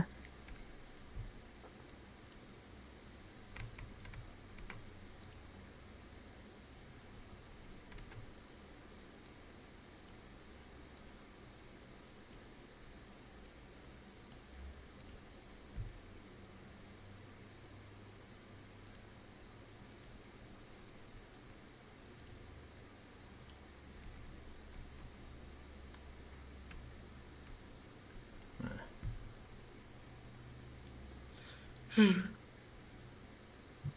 know, so riveting. Yeah. Get to Drum see roll. this is the live experience, everybody. Mm-hmm. The live experience, like going live and surfing Yep. to these vibes.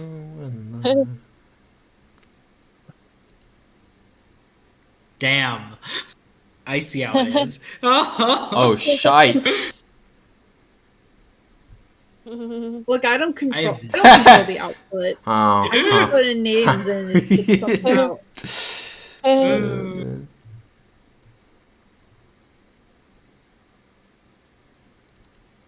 Oops, that's not the right one. My bad. Where'd it go? Okay. Where the fuck did it Yeah, go? let's talk about music to soothe the savages, not soothes, to soothe. Thanks, Code Lyoko official. Shit. Yes. So we cut to the episode opens. They're in science class with Mrs. Hertz. The Lyoko warriors are not paying attention at all as Orc and Odd have this hushed conversation about tickets to tonight's Subdigitals concert. And he's, Odd's like, man, I need to get a ticket for tonight's concert. And Oric's like, Alita got us all tickets. What are you worried about? He's like, no, but I promised Emily. Or was it? It wasn't Emily. What was her name? Kelly. Kelly. I promised Kelly I'd get her a ticket to tonight's show. And he's like, you made a promise to a girl you didn't know you could keep. And then Hertz is like, yeah, yo, Odd, you paying attention? What did I just say? What's an electric charge? And he's like, it's the bill you pay for your electricity. And then everyone laughs, and Hertz shakes her head, and she goes back. And then they continue their hushed conversation as Org's like, well, who's even more nervous about tonight? And he gestures over to Aelita. They cut to everyone's walking out of class. Aelita's like, yo, Jeremy, you want to hang out? He's like, oh no, later. I got new ideas for programs. Like, I'm excited to try them out. I'll talk to you later. Bye. She's like, oh. She walks over to Odd, Oric, and Yumi by the drink stands. And Odd's continuing to complain about the ticket. Yumi walks over. I guess Yumi wasn't there yet. She walked over. She's holding. Wait, what's this? Okay. Sorry, my summary is not 100% perfect, and I do apologize. But, so it was Aelita on Oric at the drink stand. Yumi walks over holding the Caddick News, and she's like, hey, did you know that they said they're going to get an interview with you? And Aelita's like, oh, man, they're like... They've been trying to hound me for an interview for like a week now. They're like, hey, how are you feeling about tonight's concert? And she's like, I'm trying not to think about it. Every time I do, I get butterflies. And then Odd's like, I still need to get a ticket. And Yumi's like, what about the tickets Aelita gave us? And then Oric's like, nah, that's not enough for Odd's harem. He says that, actually. And then I think Oric explains, like, he needs, or maybe they figure out, he needs one for a girl, and Yumi's just like, I forgot. There's another scene I think that happens right before this, where Odd goes to Matthias Burrell, and he's like, hey, do you have a ticket to tonight's concert? And he's like, oh yeah, you bet. And he pulls out, here's a ticket for this indie band, Aerosmooth. They're great. Odd's like, I don't believe this. And then he leaves. And then they have this conversation about the tickets, and Yumi's like, well, try my brother, that weasel's got something. He's like, huh. All right, that's a great idea. And then he turns back. He's like, hey, Ori, I keep telling you, this is why you should date her. And then they blush awkwardly, and he's just like, we're just good friends. And then Millie and Tamia come up. Yeah, there's a lot that happens in this scene, actually. Millie and Tamia come up, and they're like, hey, where's Aelita? Then we cut to Aelita walking to Jeremy's room in the hallway, and she runs into Sissy with Herb and Nicholas. Wait, what are you saying, boss? Hold on.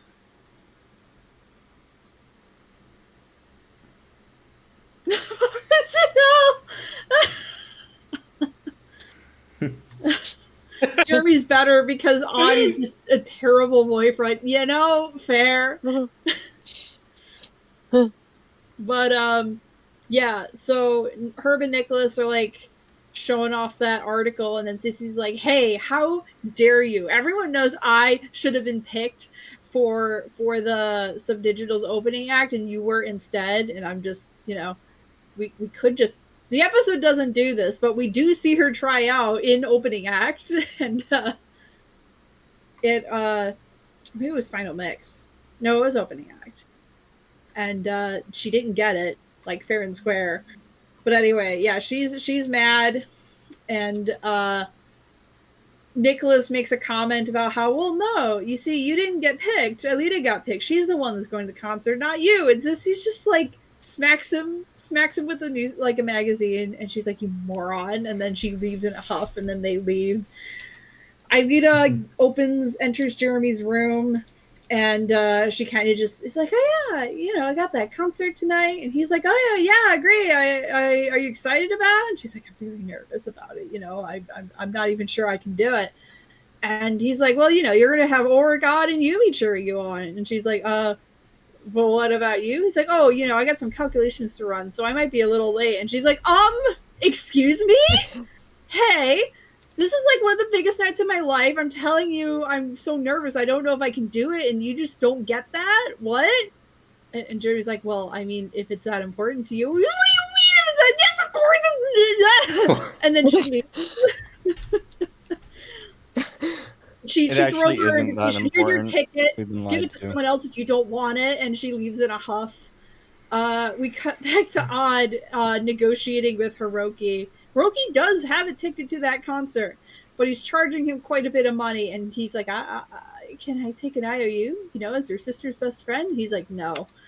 Then Sissy walks by, just notices this going on, and she's like, hey, you looking for a ticket? I get a ticket, but not for you. And to make fun of him. And then she starts to walk away, and she turns around. It's like, actually, you know what? If you can get Ulrich to go on a date with me and not not that skinny crow. He says that a couple times in this episode. Yeah. I mean, I know we talked about this in our like pre-watch, but Skinny Crow is crazy.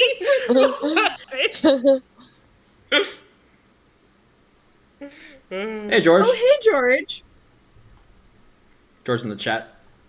Also, I Oh, nice. appreciate. Yo, George. I'm glad you appreciate my channeling Ailita's outrage. You were really getting into it. I'm just like, damn. Cook. Yep.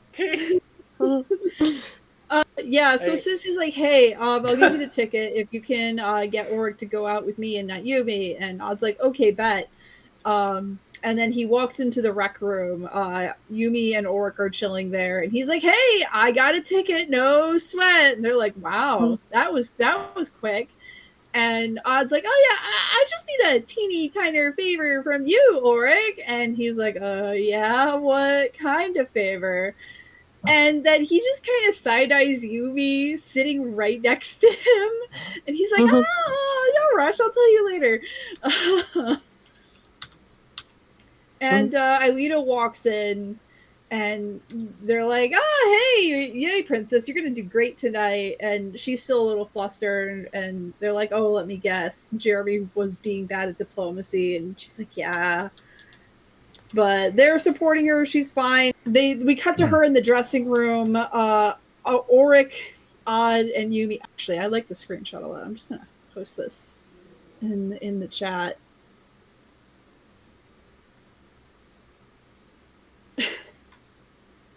I don't even remember the context for those expressions, but that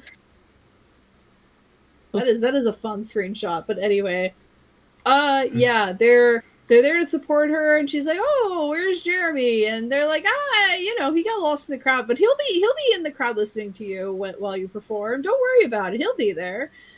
And they leave, and Odd brings Kelly in. And he's holding the 2 tickets, and then Sissy marches up. She's like, hey, what is he doing with that skinny crow? And Odd's like, well, and then she takes back the ticket. I gave you the ticket in exchange for a date with Ulrich. How dare you? And then she leaves, and then Odd's like, hey, Kelly, you want my ticket? And she's like, you told me you spent your last penny on my ticket. Not that you were wheeling and dealing with Delmas. We're through. And then she just waltzes off. And Odd's like, ah. Yes, it was. I had the same thought as well. Like, it's very sweet, but also I am sure Alita knows. And then Ulrich's just like, hey, so what was that teeny tiny favor you wanted from me? And Odd's like, we cut to Aelita still in the dressing room. Millie and Tamiya come in trying to get an interview, but then Sophie comes in to be like, okay, no, Alita's got to get on stage about now, girls. You got to get out of here. Then Xana decides to activate a tower. Meanwhile, we cut back to Jeremy taking a phone call from Yumi, and Yumi's like, dude, we saw her. She was crushed. You're not here. Where are you, man? And he's like, oh, wow, it's gotten so late. Yeah, let me just run one more calculation, and then I'll be there. I'm afraid we're gonna have to kill this guy, honestly. Yeah, Xana. Sophie's walking down a hallway. Xana is like, yes, you will be my new meat puppet, and possesses her. Xana's Sophie walks into the room, knocks out Aelita, and while carrying her, makes a phone call to the drummer.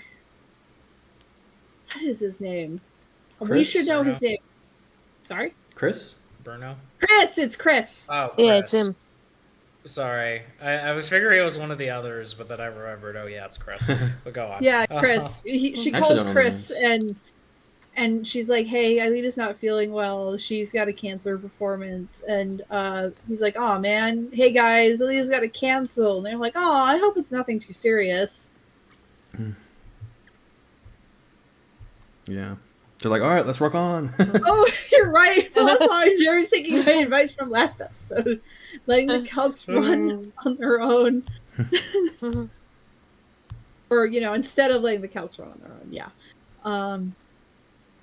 Yeah, and so they go live, and, the warriors that are there are just like, where's Aelita? And, Jeremy calls him, and he's like, tower activated, meat factory, SOS Xana. He's running into the woods, he's at the grate, and the warriors are like, all right, let's go find Aelita. They get backstage, and they run into Xana Millie and Xana Tamia.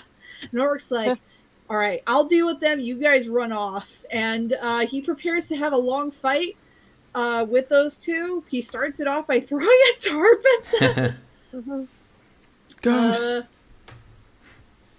They start playing one of those subdigital songs while all this is happening. Angel of Mine. Oh, I thought it was Angel of Mine. What? No, it was Planet Oh, Nine. yeah, my bad. Planet Net. Yeah, my bad. I'm like, what? My bad. Yeah. So Sophie's carrying an unconscious Aelita to the factory. Odd and Yumi are updating Jeremy on the situation. He puts together, oh yeah, Xana Sophie's probably on his way with Aelita to the factory, so I gotta get down there and wait a minute, hold on. Let me.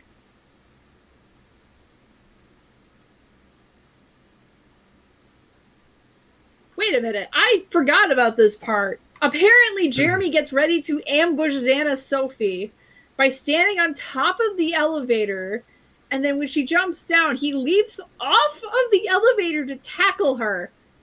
Damn, Jeremy. Here comes Jeremy with the steel chair. This is what you get from. This is what you get for possessing William. It doesn't work because she grabs him and then just chucks him against the wall. I guess I watched this episode earlier today. I guess I missed this part. Yeah, and pushes through him like nothing, and then takes the elevator down and virtualizes Aelita. We get a transfer Aelita in her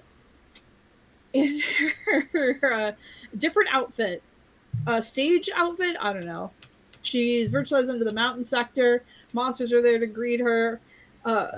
Yumi and Odd get to the factory to take the elevator. Jeremy is just waking up from being knocked unconscious. He'll walk it off. Aelita gets cornered on Lyoko by a Manta, a Block, and a Cankerlot. Sophie's at the computer. Odd and Yumi have this joke of all right, it's time for the pincer strategy. And they knock her out temporarily. And then Jeremy shows up and gets down to the computer floor. Alita's running from the monsters. Odd and Yumi get transferred to Lyoko. William has showed up. Oh no. Oh no. Yeah, things are getting crazy Hell on yeah. Lyoko right now. And they battle. Yumi and Odd fight the monsters. Oryx fighting Xana Millie and Xana Tamia. I'm not going to do a play-by-play, but I will do a shout-out to that one part where he grabs a mirror and while they're doing their electrical attack, and it bounces off the mirror onto themselves. And even Oryx surprised, like, what?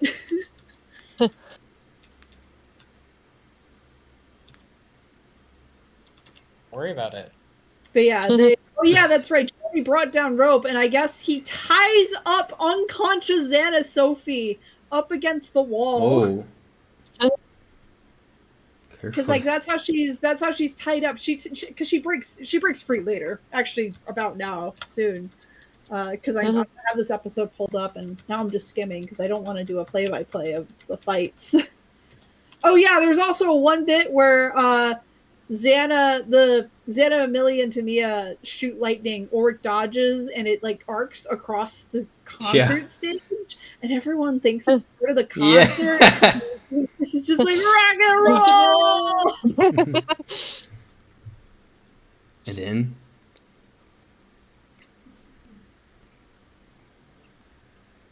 breakaway Xana cues. Sophie breaks out of the rope and fights Jeremy in the real world some more. Alita eventually makes it to the tower while Oryx like getting held against his will against.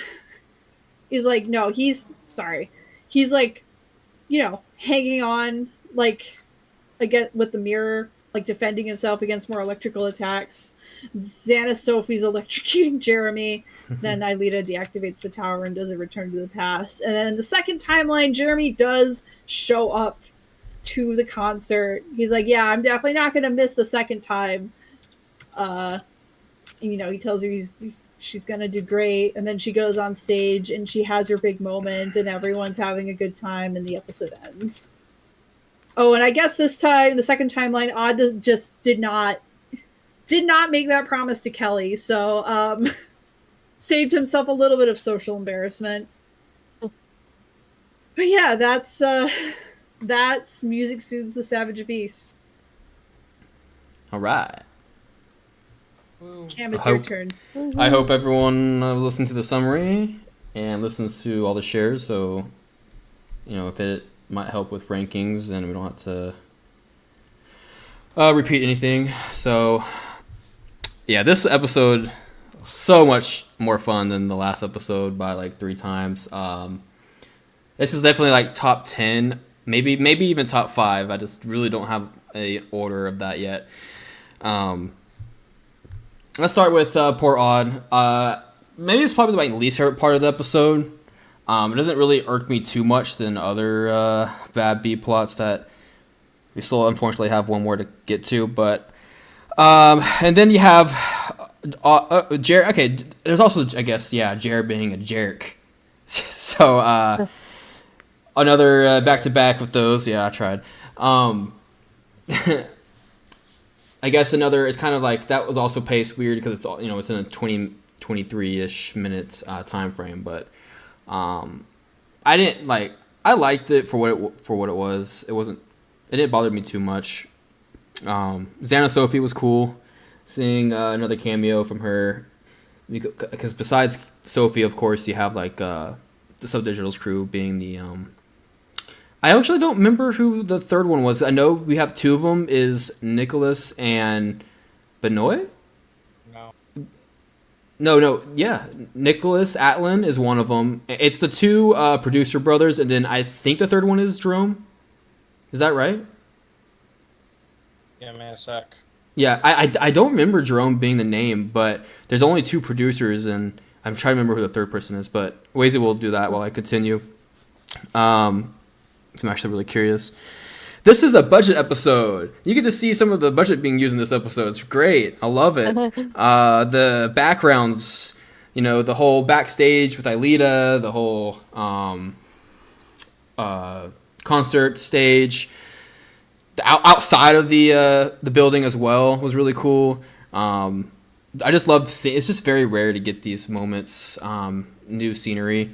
Another reason of this being a budget episode is like and I just noticed this when I was just kind of skimming back through it, but I love that they actually decided to use a new scanner scene with Alita's new outfit. Like, that's so cool. I actually love that a lot. It's not I gotta read this. So Kristoff and Benoit. Okay, they're all so they all are producers. I thought there was only 2 producers, and then the other one was something else. Okay, yeah, but I got Nick and Benoit. I just didn't. Okay, that makes more sense. But okay, so 2 of them were. That's where the 2 came in. Is where that 2 of them were actually brothers. Yeah. Okay, that's probably what it was. Nicholas Atlan, he went to Dargod for a little bit, and then went to do the Splash Entertainment. But I don't think that's the thing anymore. But yeah, back to what I was saying about the scanner scene. I thought that was cool that they decided to do a new scanner scene just for this episode in Aelita's new outfit. They didn't have to do that at all. They could have left that out, like, you know. So I thought that was cool. And then we got the Lyoko scenes. Oh, these were so much fun. I think this has the best William entrance of season 4. You just have Aelita get like shot by like a manta, and then her back, like the camera pans to the left, and she gets hit, and her back lands onto the William sword that's just kind of just stuck into the ground, and then the music cues right after that. I'm like, oh shit, here we go. Here we go again. I just love the way they do that. Yeah.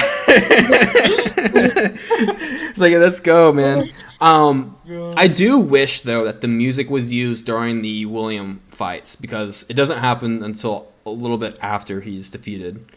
But it's okay. I still enjoyed it.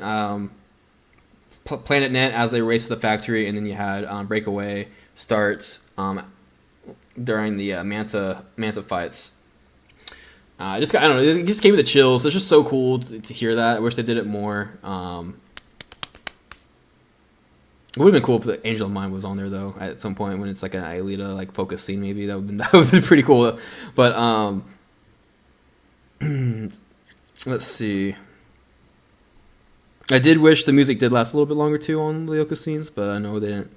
I guess if I would have redone it, I definitely would have done it a bit sooner, because they were on Lyoko for a while before the music came on. But the Yumi and Odd team up was really fun, and they did it both on Earth in the factory against Sophie, and then again against William and Lyoko, which I didn't catch the first time.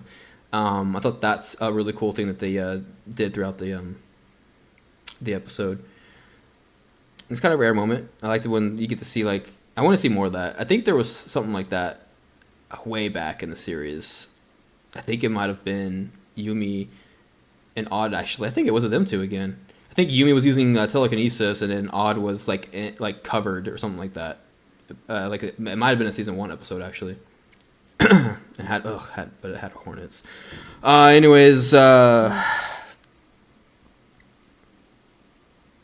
Actually, no. I think that's it. Well, I'm reading on my notes here that I kept. Yeah, music, team up. I already went through the things I didn't care for. Jared being a jerk. Poor Odd. Yeah. All in all, it was a very, very fun episode. I do think it is S-worthy. Man, this is another filler episode, I guess. I know it has William in it, but... also... Go ahead. It's got... It does finish the Aelita music. Yeah, I was just about to say that. Mm-hmm. The show does not have a lot of arcs. Yeah, no, this is like the only like actual side arc, and it is my favorite. The Subdigital arc is just so good throughout. You get like... It starts from all the way in season 2. You get a little bit sprinkled throughout the series, and yeah, this was the finale of that arc. Very fitting. It was a great way to end that arc for sure. But to go back to my ranking, I do think it's S-worthy. Looking at these other S's, I guess I would rank it as a solid S, right in the middle. Probably right, as I'm looking at it right now, I would put it between... it's definitely above Hot Shower for me. I just don't know if I put it above or behind Rec Room, but it's not going above. It's not going above Distant Memory. So that's my ranking. Who is next? J-Man. All right. I hope Damon's you next. heard all that. Have you guys called? Yes. Yes. Yeah. The man Jay. Hope you heard my good show. All right. Yeah, no, I didn't. Oh, no, just play. Yeah, I did. I'm crying. But when, but yeah, when it comes to episode 89, music to soothe the savage beast. Yeah, this is a really good episode, I would say. It does when it comes to the whole like thing between Jeremy and Aelita, or rather, Jeremy choosing to prioritize work over doing something with Aelita. I'm pretty sure this is something that's already been done once before in the past, if I'm not mistaken.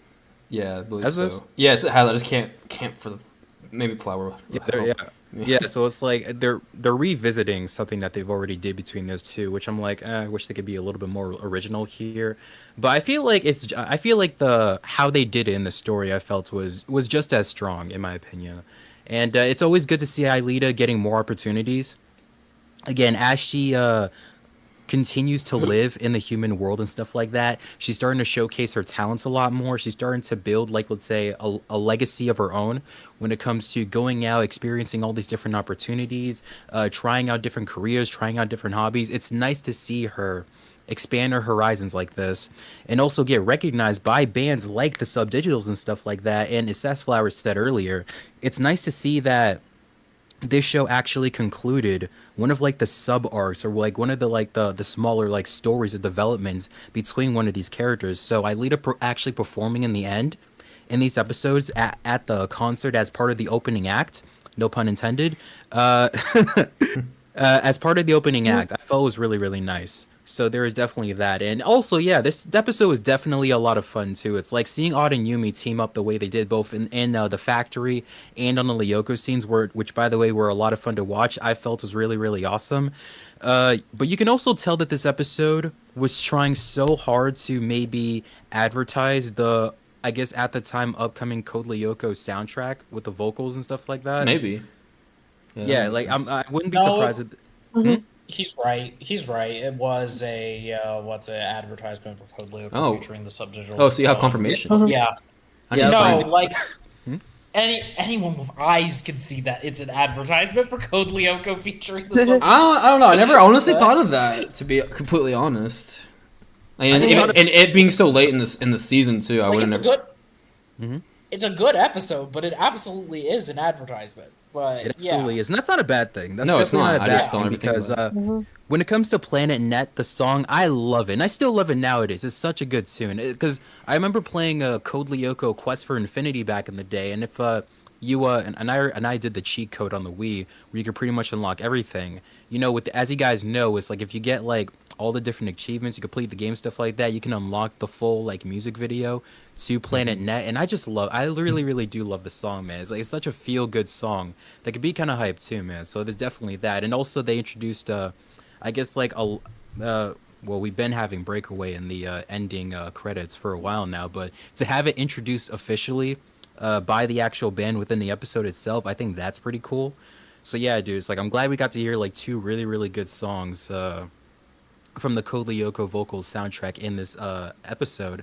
I just wish they released like an actual, full soundtrack of all the background music and everything involving that. But I guess I can dream.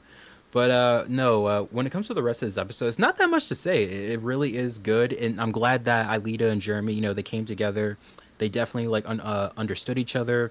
Jeremy, of course, has said, "You want to know what? Got to go support her, this, that, and the third." And Aelita, she apologized herself for blowing out because that, like, I understand what it feels like to be like that stressed.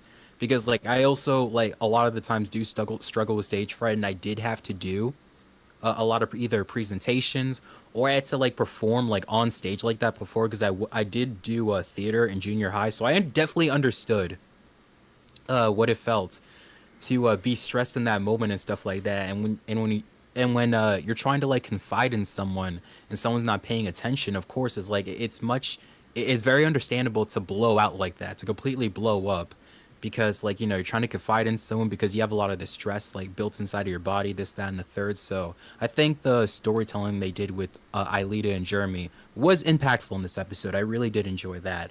But I guess the one thing I just didn't care about whatsoever is the whole like, all right, this is episode. This is like what you call like the 10,000th time where Odd has to pretty much like get something that he wants, but in order to do that, he has to screw over Ulrich. Like it's got tired. It's got so tired of. I'm so tired of this within like the show. I really wish they would do something different. It's like I got so tired that they tried to do this again, and Odd like he couldn't even figure this one out. Like even he couldn't even attempt to like figure out how to separate or how to like make Ulrich go on the concert date with Sissy, because realistically there was no way that it was gonna happen, and of course it ended up with Sissy finding out Odd's actual date, getting pissed off at him and such. It's like it was such a nothing B plot. It was such a nothing B plot, and I just really wish like this episode like didn't have something like that, because it also follows the whole like Odd character regression thing that we kept seeing constantly within season 4. I just felt as if that was incredibly unnecessary. But when it comes to the rest of the episode itself, I want to make sure I got everything detailed and checked down. Oh yeah, seeing William. Yeah. Of course, I really do enjoy William. It's like his appearance with his Buster sword, Yep. like already in like the Mount Center and such. I was like, Good appearance. oh, it's such a good appearance. So like, it was definitely nice. And of course, the whole like, it's game over for you, Yumi. And Yumi Oh was yeah, like, I forgot about for that you part. too, Damn it. handsome. Yeah, that was so good. Oh my god, yeah, that was definitely cool, man. It really was, and I love that Odd and Yumi, because a lot of the times, Yeah. not even just season 4. It's a lot of this. It's pretty much all the seasons at this point. A lot of the times, the characters, especially Odd or even Yumi, sometimes will get devirtualized for some of the stupidest things. But I'm glad, like within this episode, like they actually were formidable. It's not Ulrich, like let's say, carrying for the most part, or having to save the day. Even though, like, oh yeah, I forgot to talk about Ulrich. Him fighting the Xanified versions of Millie and Tamiya, I definitely did enjoy it. Definitely did. In fact, I wish they spent a little bit more time like on that and such, because I like the part where Ulrich like grabbed the mirror and he deflected like the lightning from like the Xanified version of Tamiya, and then later on you saw like the lightning that the Xanified versions of them were making, and it was actually going like all over the place in the actual stadium themselves, and the whole audience, including the sub digitals, they thought that was part of like the prop. They thought that was if it was fake lightning, and they all got hyped from that. It's like I really wish you got to see a little bit more from that, because I thought it was really cool, of course. But yeah, man, it's like other than that, dude, I don't know what else to say. It was a really fun episode. It really was. It's like there's definitely good moments all around. It's just that one like B plot with Odd trying to figure out how to like get Yeah. what he wants so he can I screw agree. Ulrich with the whole like concert ticket thing. I'm just like, please like Control Alt delete that shit off of the show. Throw it in the trash, in the gutter. Get that out of here. But anyway, yeah. Other than that, that's pretty much would that be a B plus or an A minus? Yeah, I'll go with A minus. Why not? All right.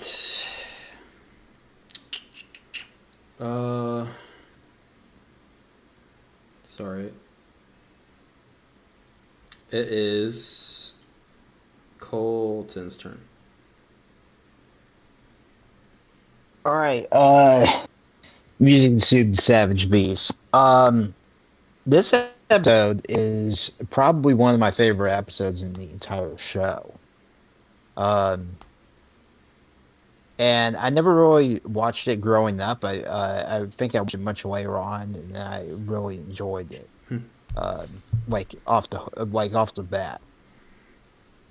I think the biggest thing about this episode is that they actually get to leave Caddick and go somewhere else for once, which is not really the most often thing they do, but it feels more exciting, I suppose.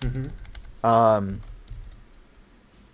yeah, a big freaking con going on, and like I talked about earlier, Jeremy seems more and more paranoid and more desperate as the season or the show comes to an end, with him once again blowing off Ilea in favor of him working on Lyoko and all that stuff.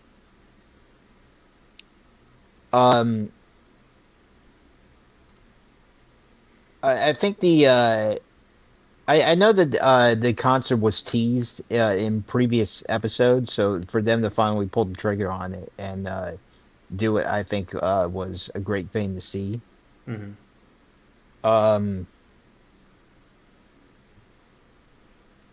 I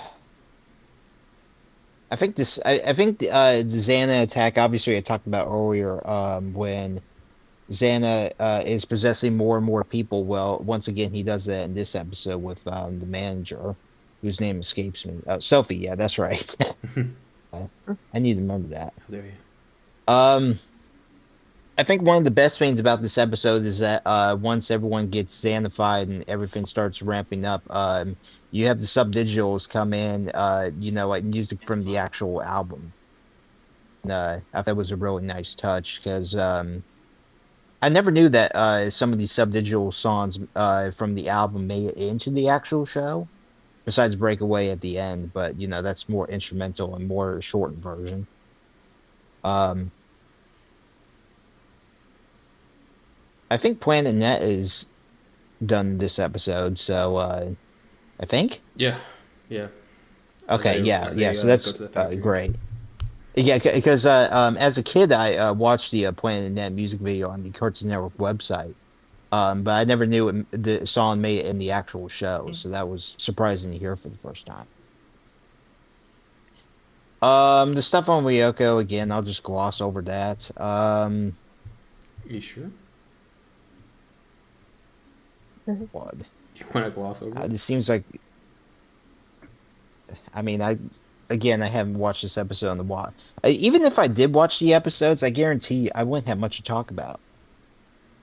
I think that really, Yeah. I've said it before, I'll say it again, but I think that season one really, there's a lot more to talk about with Lyoko because it's brand new. But at this point, like 4 seasons in, almost 90 episodes in, you've probably seen a lot. Well, the fight scenes can still be Not to good. say that it's, yeah, Depends but on the I'm not episode. saying that it's, I'm not saying that it's like not important or not exciting, but I don't know. It feels.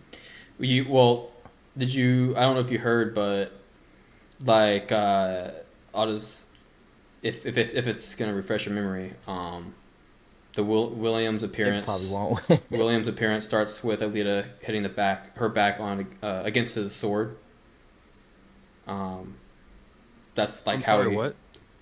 Alita's her back. She lands her back onto the Oh. Williams sword, Oh my god. and then and then it zooms out, and then it's William. That's just how he appears. You just see his sword, and Alita hits it, and then you have the whole like music. You have the whole break. Please stop saying sword.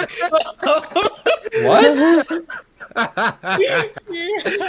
Huh? Huh. I can tell where I think this they're is being- going, and I'm just like, Cam, oh say that my again. god. No, I'm not going to say it again now that I hear why y'all are reacting. That's why I said Um, what? I was, That's why I said I was like, I thought you were legit. I was like, yeah, I'll repeat it for you, I guess, but never mind. Man, guys, come on now, come on. That's just making me shake my head. Anyways, Colton, I don't know. I know one thing. You definitely refreshed my memory. I do remember that happening. This- Actually, this- I think it's William's best way to appear in a Lyoko scene. I just thought it was really cool. It's like, oh shit, here he is. But then to also remind you is that Breakaway Oh, shit, happens. here he is. Yeah, and then Breakaway happens during a Lyoko scene, but that's after William's defeated by Odd and Yumi. it's like an actual AMV, but done. Yeah, in the yeah, yeah, yeah. Love it. Well, actually, no. Dragon Ball actually did that for some of the episodes in its movies. Off the top of my head, yeah. fuck's I don't know. sakes. Sorry, no, not you. You mad? No, you're good. I wasn't talking about you. Oh, okay. So yeah. Like I was saying, like I'm not saying that the stuff on Lyoko isn't exciting or isn't important. I'm just saying that when it comes to me, it kind of blends together at this point. But anyways, actually, spoiler alert. By the time we get to episode 94, that's when I think. Oh, you know what? Yeah, I was gonna bring this up. But in the Koyoka video games, you did you cough? Yeah, Sorry. I'm allergic to Koyoko. Don't blame you. But yeah, what I was gonna say was that in the video games, specifically Fall of Xana, because I'm gonna use that. Yeah, I know how people feel about that game, but one thing I think they did right was the inclusion of different bosses that you never see in the actual show. And I feel as if that, like, I'm just gonna, maybe I should save this for episode 94, but I guess I'll just say it now. Is that I feel as if that maybe you, and I know it's probably a budget thing, but like they, maybe it would have been a little bit more exciting had they introduced some of these bosses, like Oh, I know not what you just mean. the, I would agree. That would have been cool. not just the, what it, Like I don't know why the Are you hell I talking can't about remember his like the name. variants of the monsters, maybe, or specifically the bosses? No. No, not that would have been he's talking about cool the as well, monsters but in like, the you know, the different lab. colored monsters would have been Yeah. cool, but like, it probably would have made things a little bit too convoluted. Are you s- But like the, what's the giant lava creature's name again? Because Colossus. There, yeah, there you go. Oh, I remember the sorry. show. Don't worry. Yeah, but obviously, yeah, I think not just the Colossus, but like maybe other bosses in the actual show would have been at least season 4 would be nice. Or hell, it would be honestly it'd be kind of like if like at the end of every season they have to fight a different boss.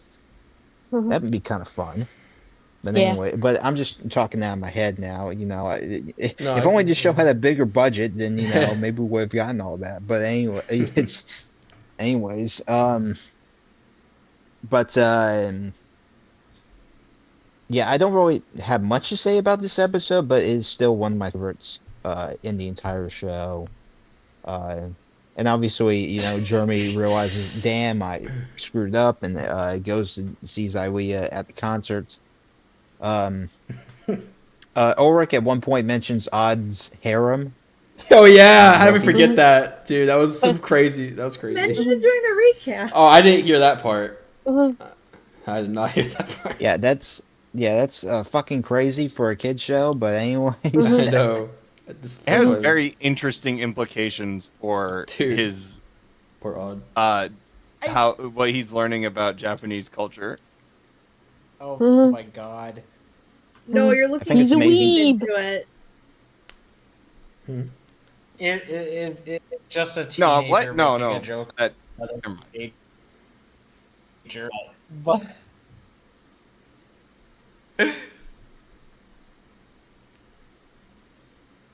We also have at one point Ulrich mentioning Subdigitals. He liked them better with the old name, the Subsonics, Yeah. which I do approve of that they brought that name back.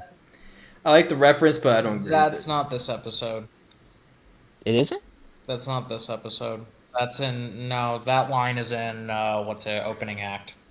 No, it happened Not this in. episode. It happened in. The subsonics line is not in this episode. Oryx You says sure it. about that? Yeah.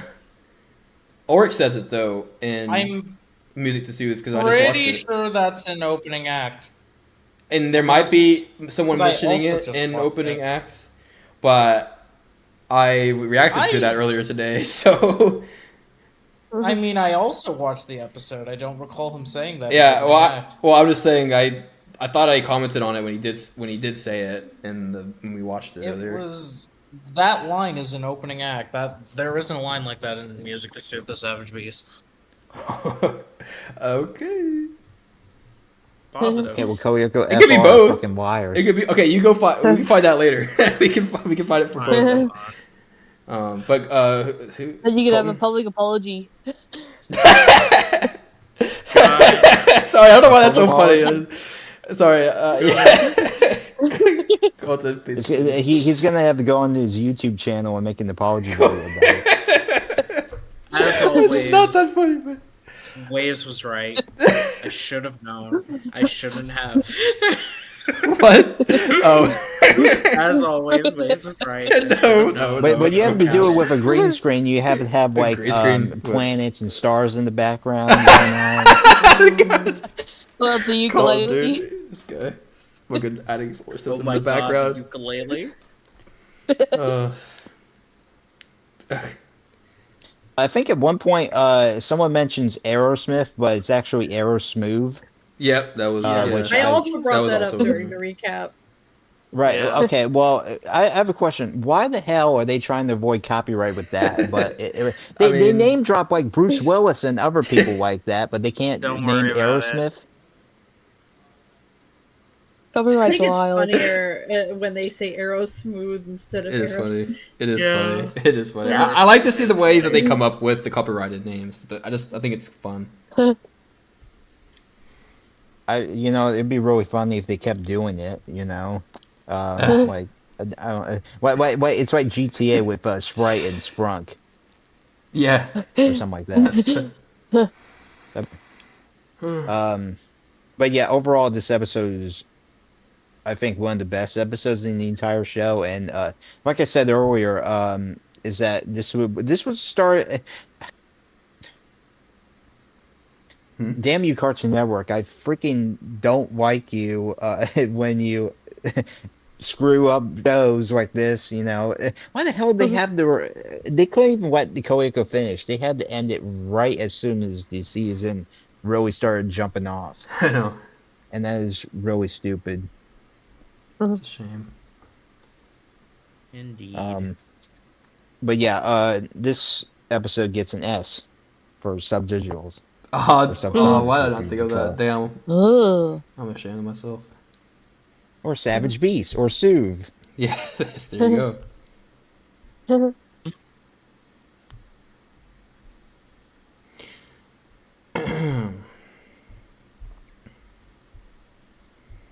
Still looking over there, Wazy?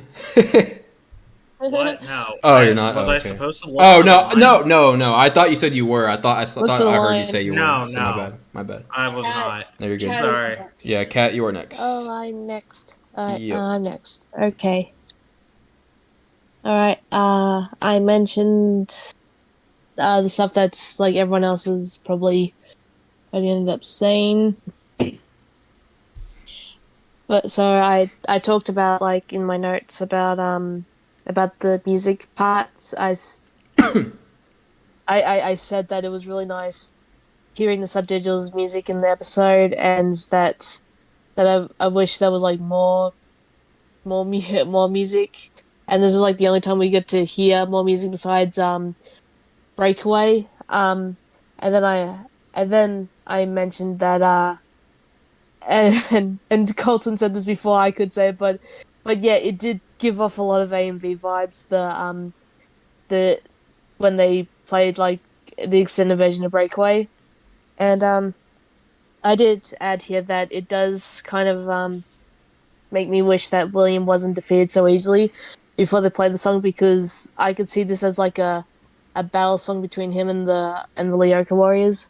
And I also mentioned this that I'm not sure if I'm sure I'm not the only one who notices this, but I have theorized that each subdigital song has at least a non-diegetic reference to Lyoko or the Lyoko Warriors in some way, and I believe Breakaway is believed to be a reference to William if you like analyze the lyrics and stuff, and it would have worked as a boss fight song if you think about it. But apart from that, this episode was like really nice to watch, and I enjoyed it. I think I'll also give it like an A plus.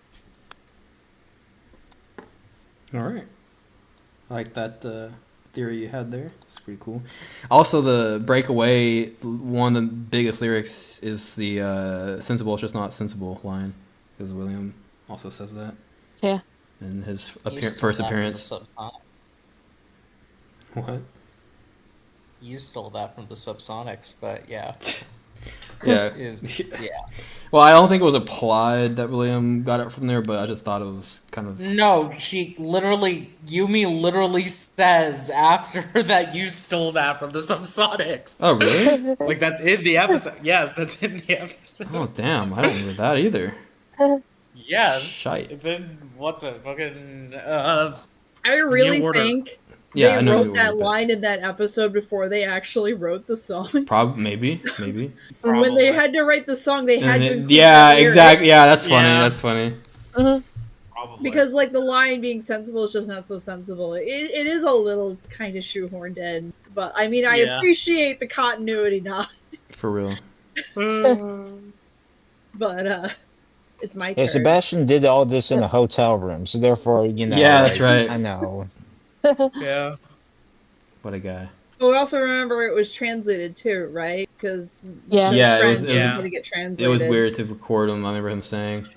Hey Cam, real quick. What was Aelita having her back against again? Anyways. Oh my god. Why, dude? What? Why? Like seriously? I was the guy could get you again. Oh, sorry. No, of course you wouldn't. No, you're not gonna get me again. Because now I know. Yeah, whose turn is it? It's fine. Oh, okay. Go ahead. Flower. Yeah, so Music to Soothe the Savage Beast. It is the final Aelita become DJ episode in the show. Maybe if season 5 got greenlit, we would have gotten more with this, but we do not live in that timeline. So I appreciate the Caddick life in this because there's a lot going on. I also will defend the odd subplot just a little bit because, I mean, I'm not going to say it's perfect or great, but like, I like to imagine that his plan initially it was pawn Auric off to Sissy, but then in the same episode he literally tells Auric, "You should be dating Yumi." And so maybe you could, as an alternate way to look at this episode, you could imagine him side-eyeing Yumi and then second-guessing that whole plan of like actually pawning him off to Sissy and deciding to just screw over Sissy instead of Ulrich and Yumi. It just backfired because he didn't expect Sissy to confront him before he even got, past the gate. So, yeah. No, it was fun though. You got it's an excuse. We got to see Hiroki. We got to see Million Tamiya doing reporter things. We got to see Sissy reacting to being jealous of Aelita's success, where she has not gotten success. It's just there's a lot going on. I'm gonna miss it when we get to Evolution. It was something I said earlier. Wait, are we doing that? What? I think we still gotta work out the details, but that is the plan, is to talk about Evolution. Yeah. I'm not gonna talk about those plans yet. We're not ready for that. Yeah. But Yeah. Like Kingdom Hearts 4 will be out by the time we get there. that wasn't a spoiler, No. right? I thought that was public. No. We talked about No, I'm sorry. That tone wasn't because of that. I was just saying, yeah, soon we'll talk more. We'll bring it up again. I was gonna say that this is the year of Evolution. Get used to it. God. Okay, that's a foreshadowing, is a narrative tool that. Oh Anyway. my god. That doesn't work when you don't have the clip. Maybe I should soundboard that or something. I don't know. Anyway, not really. You can't use soundboards in the server though. I mean, I can change it eventually. I know ways around that. But anyway, Yeah. I do plan to change it. I just had it locked for a couple of reasons. Yeah. I mean, it's just most of us, right? No, yeah. I was also trying to test stuff, and I forgot they're still there, and they need to go away. No one should be even using those. But yeah. So anyway, yeah. Maybe it's because I am biased. I love the Caddick life a little. Like, I pay more attention to that than I do the Lyoko fight scenes. Lyoko fight scenes were cool in this episode. I love the bit with Odd and Yumi just making up code names for attack plans on the spot, except for like the springboard spin attack. That one actually did fit what they did. But yeah, people have already talked about the Lyoko fight scene, so I won't go too into that. I appreciate the thread of like Million Tamiya doing the interview leading to them being straight up possessed by Xana because they were there at the concert hall trying to get their interview with Aelita last minute.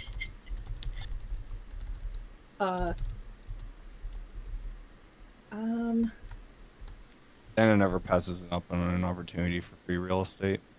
The concert scenes were cool. I will say, I think a lot of this episode is more. It has a lot more fluff than substance. Not entirely. Obviously, the Aelita plot is very substantial.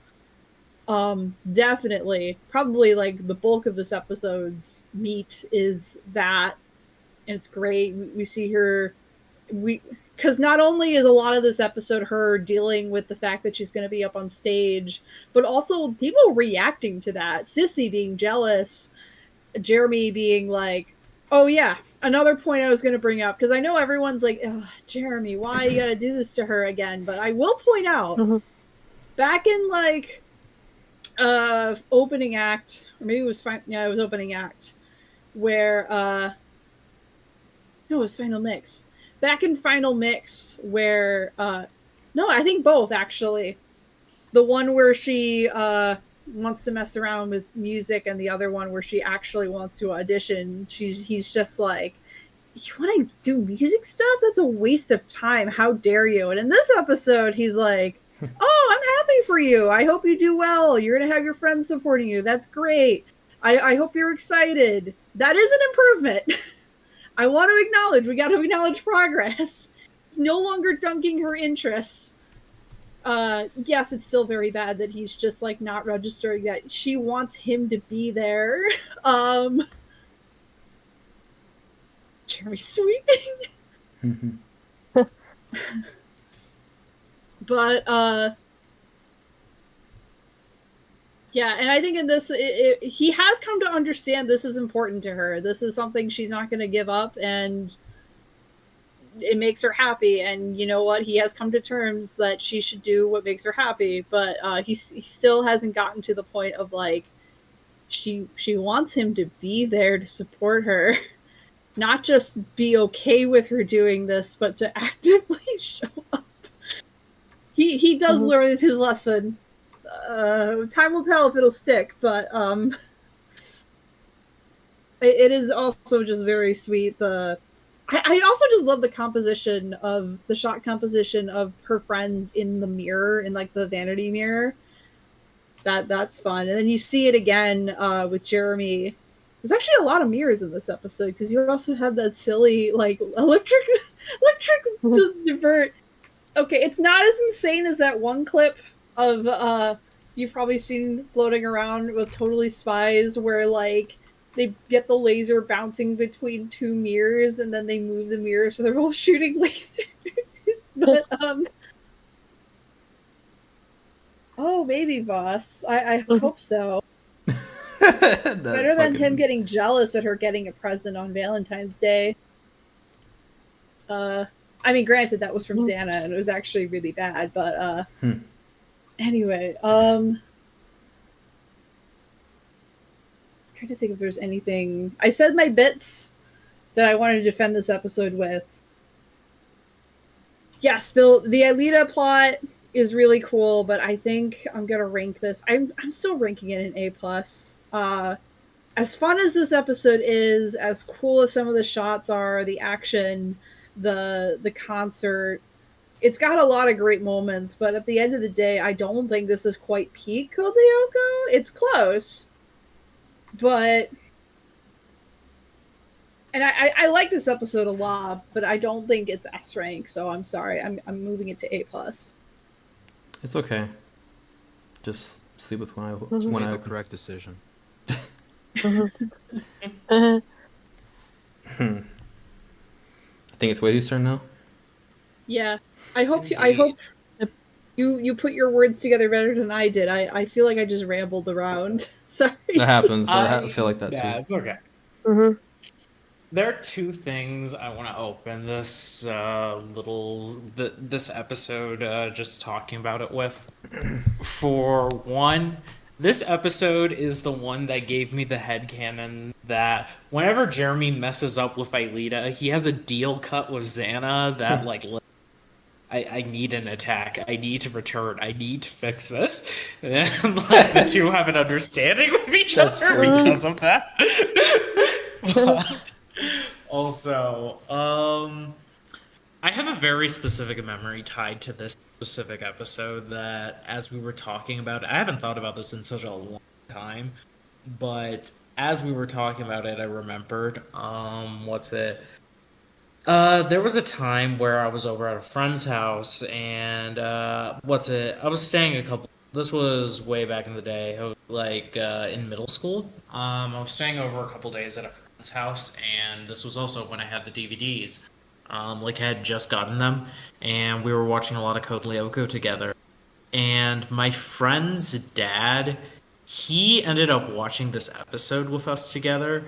And I specifically remember him because he commented on Jeremy specifically, and he asked us like, "Wait, so is that his girlfriend?" And it's like referring to Aelita. It's like, "Yeah, sort of." And he's not going to the concert. Yeah, he's not very smart, is he? That's so And funny. we both said, That's so great.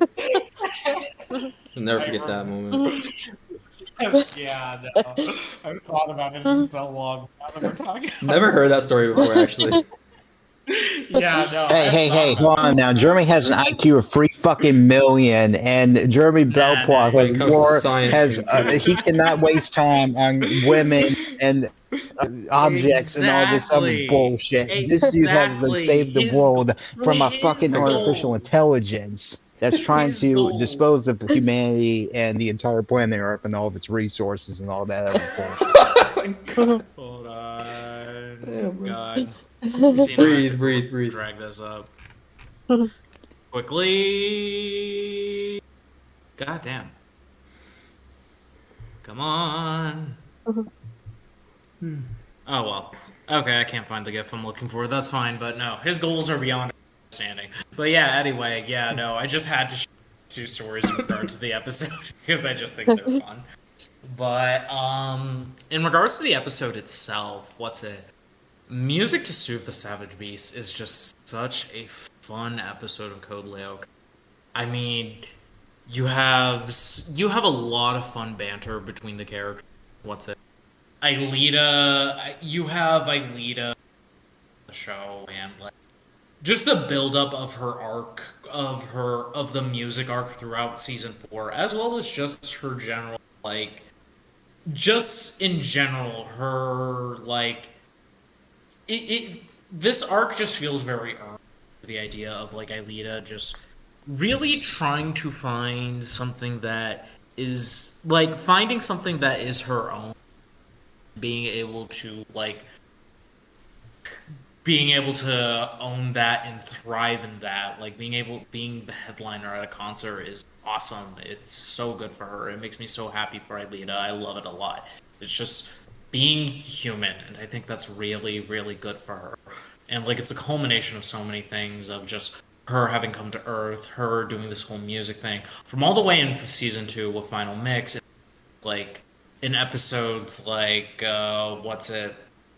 In episodes like Uncharted Territory by Sissy. Now Sissy is jealous of her for having this thing over Aelita, and it's like just for having this thing over Sissy. It's just like it's the culmin. I feel like Music to Soothe the Savage Beast is the culmination of a lot of things for Aelita's character, and I think it's done very, very well. I really appreciate that in that regard, and it's just nice.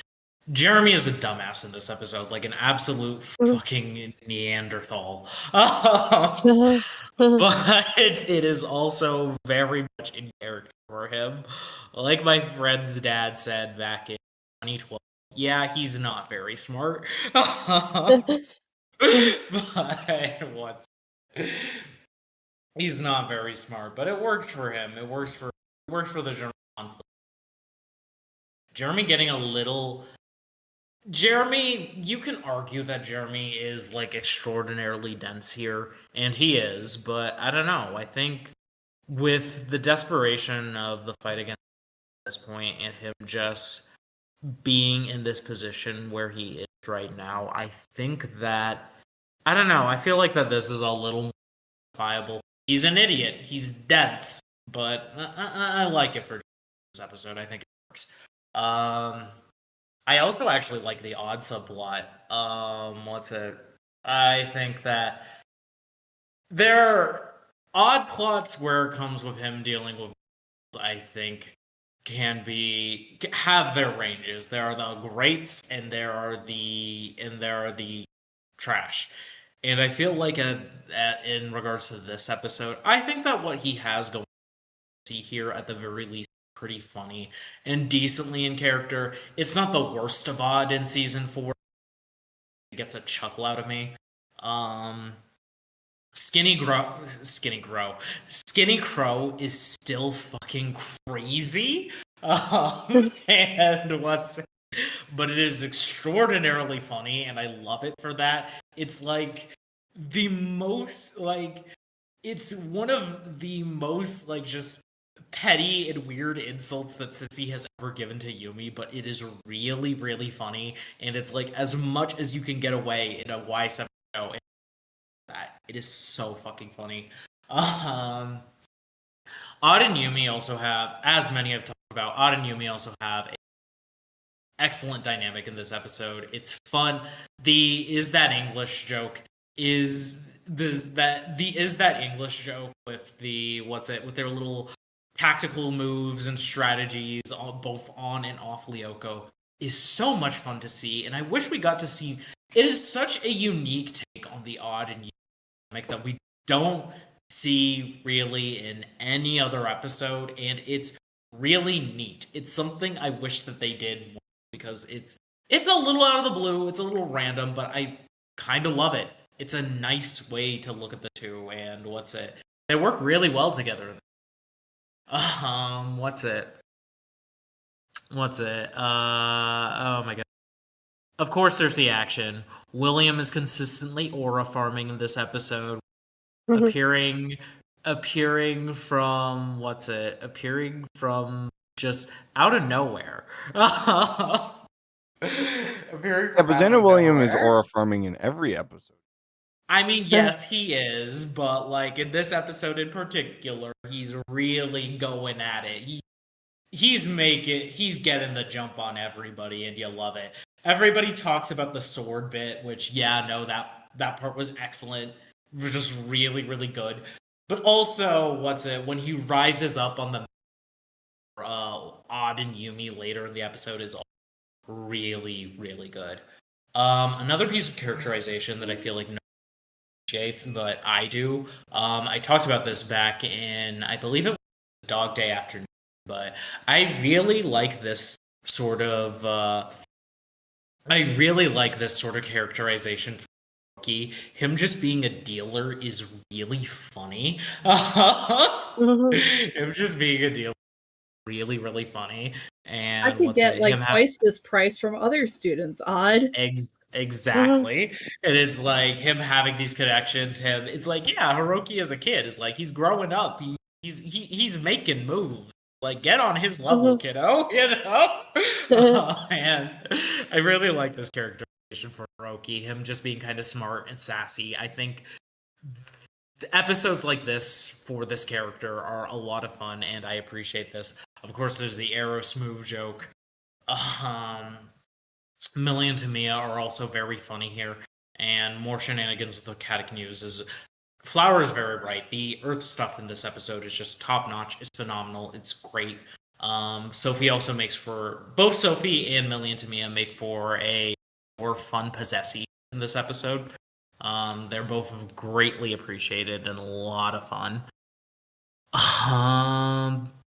It's just a great episode all around, and of course, the use of the use of the subdigitals music in this episode, phenomenal. I know, yes, there are more songs that have been used, but I like the use of Planet Net and Breakaway in this episode.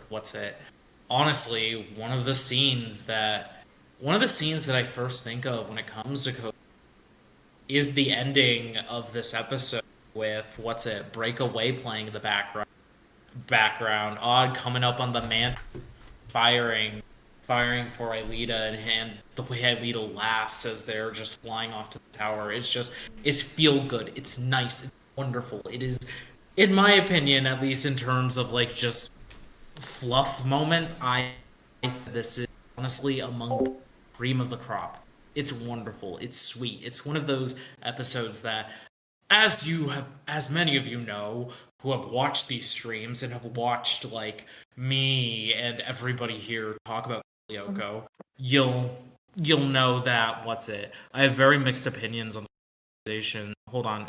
Is my Can you guys hear me Yes, okay? we can hear you. Yeah, you're Oh, breaking a bit though. okay. Yeah, mine. Ah, God. Okay. No, that's fine. Breaking What's away a it? bit. Oh my God. Oh my God. What's it? But no, I have very mixed opinions. Hold on. Give me just a moment. Sorry, my audio is bugging me and it's. Okay, is that any better? I Yeah, think it is. Yeah. I think Cool. so. Okay. What's it? I have mixed opinions on the characterization of the Lyoko Warriors. I have more than talked about how they, as characters, can be a pretty, in general, mixed bag.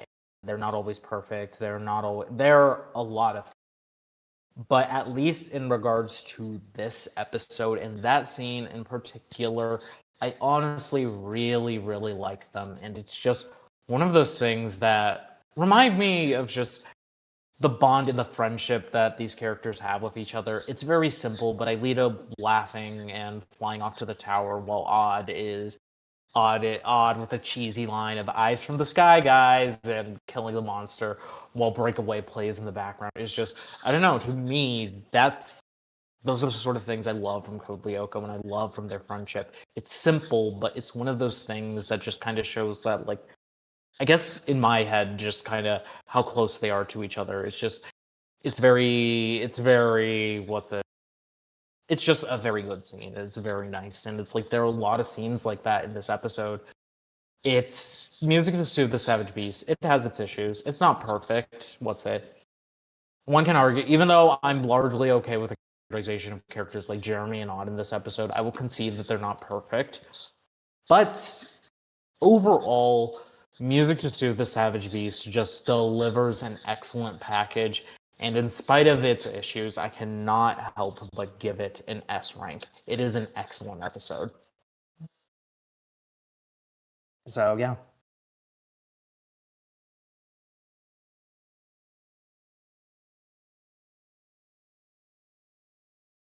And then everybody claps.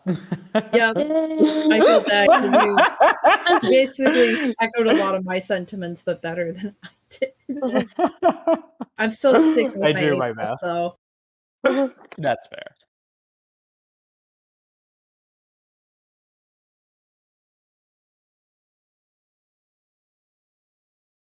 Dylan is up. Oh, Yep. it's finally my turn. Yes. Yep.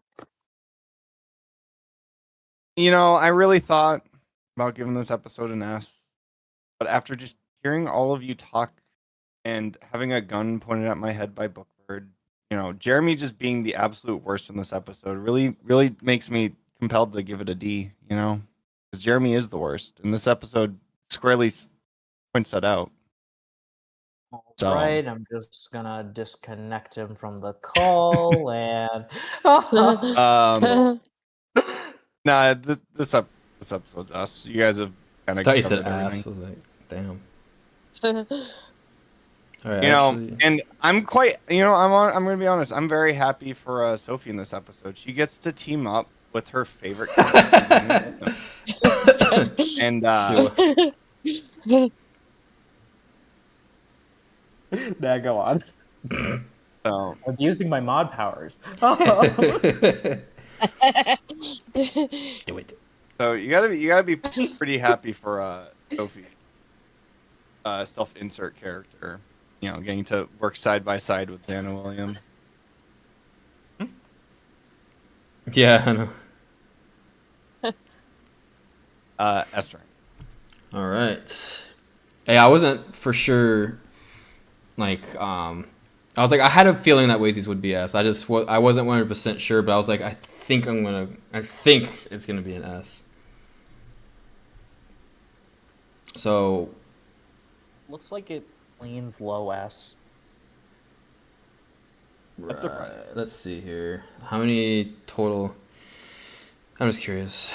I just want to see. So 3 S's, 2 A pluses, and an A minus. So yeah, it's probably gonna be somewhere in the low S, which is where I would think it would be. All right, so we have Lost at Sea. I think it's above that. I think it's oof. I would go down the list here. I know Flower, you didn't vote S, but where would you think it would go in the S rank? Let me open it again. Sorry, I was making a meme. No, you're good. Oh. It's in live voice chat.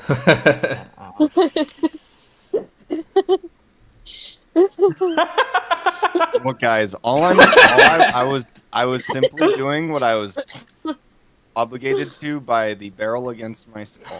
You know? This is like a higher A. I was honestly on the fence between S and A myself.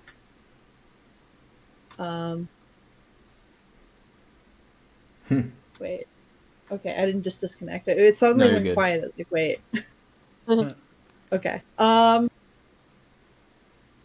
If this is S, let's see. Maybe bottom of S.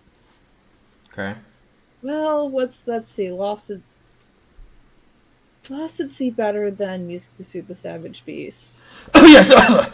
Oh god, sorry. Yes. I'm allergic again. Is that a yes? Yeah, I mean that's just me. But you. Better than music. I'm okay with that. Just me. I do That's- think. I think I'd rather not talk about it. Might be. That's close. I know. You guys are There's right. Hot Maybe this Shower. is an S rank episode. No, it's It's like borderline peak. Honestly, I know I said it isn't like peak, but like yeah, it's just a not. fun time. It's a just, really it's a very different fun time. like you have like Distant Memory and Like a Goodwill type of S, and then you have Music to Soothe the Savage Beast type of S. You know, it's like Yeah. it's more of the fun side. I'd rather not talk This is about the it. best one of them all. What'd you say? I think I could see it being before or after. I'd rather not talk about it, but that's just my opinion. Okay. What'd you say, J-Man? I was about to say, then you have Plagued, which is the best one of them all. Oh, okay. Well, this is season 4. Is that your all time though? Is that your all time? I'm just curious. No. For me, it's actually Ghost Channel. You Oh, know, okay. the Okay. typical one, yeah. What Wazy? Personally, I'd put it between I'd rather not talk about it and Lost at Sea. Okay. Me personally. What about you, Dylan? I don't know if you can see the stream. You're an S ranker. Let me pull up the screen. Don't worry, I have a solution to this next stream. Do you now? Yep. I mean, forgive me. I have It's okay. the post stream activity preloaded already. So, And Colton. so between where it is currently or to the left is what you're saying? I was just saying where you would think it would be. It can't be a mid S because with the 2 A pluses and There's A fine. minus, so it's gonna be There's fine. somewhere. I think this is probably where we just leave it as. I think Colton would probably say to put it higher, but I don't think it can go higher than 74. Yeah. Let's just leave it be. Because I think Flower, you said you were good with either before or Yeah. after. So Yeah. okay. Got a ping, I think. No, I didn't. Oh no. No, it was just reading something. All right, we did it. That was a fun stream. Those are 2 good episodes. We only got 3 more left. Can you believe it, Wazy? Only 3 more left. Of this amazing show. Free and totally Lyoko. This entire tier stream thing will be a distant memory. Oh, good one. Yeah, Wazy just can't wait to be free. Yeah, Wish Jory was here to hear this.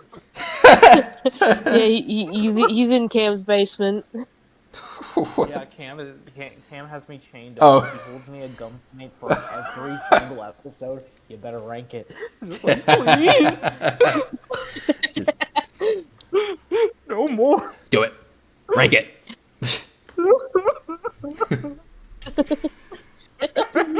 Oh my god, boss. 3 more left, then you gotta rank the Japanese dub.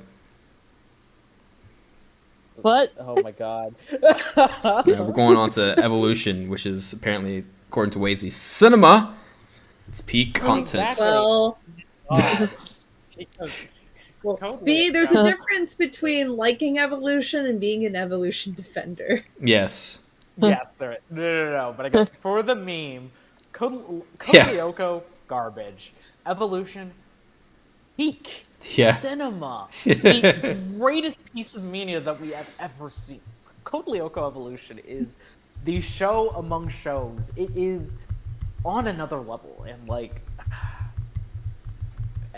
I just gotta tell you, it was perfect, right down to the very last. No, but for real, I am actually an Evolution defender. Yeah. And We we'll all get are. there, It's gonna be but great. Yeah. We're gonna convert so many people. Yeah, exactly. It's gonna be fun. It's gonna be fun. One of us. One of us. Not me with my lore of PFP. I actually Yeah. don't know if it's shared, but I think it is. Yes, it is. Yeah, it is. Oh wait, no, it's not. Sorry, it's not on the stream. My bad. sometimes.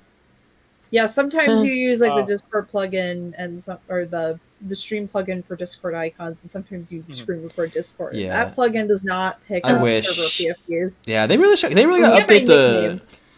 Yeah, it got the nickname. I think it should. I don't know why they haven't updated the stream kit overlay. It's been around forever since Discord's been around. I don't know why that's not a thing. I don't That know. could be something you could try looking into. Yeah, I'll have to see if Not there's right any. now. Yeah, I'll have to see if there's any like alternatives. But I think I had recently before and I couldn't find any. But I don't know. Maybe Dylan knows.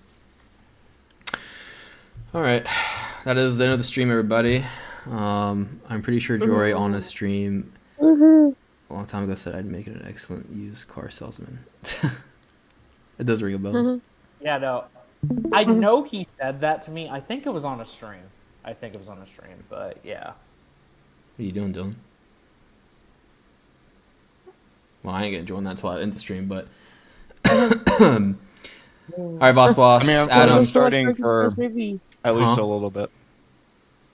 Are you still streaming? Oh, hold on. I'll get there in a second. No, I'm ending it now. I'll be switching over to Pokemon ZA in a bit. But thanks for everyone that Bye, joined. everybody. Boss, thank you. problem. Adam, everyone here in the VC. Until next time, J-Man. Tower deactivated.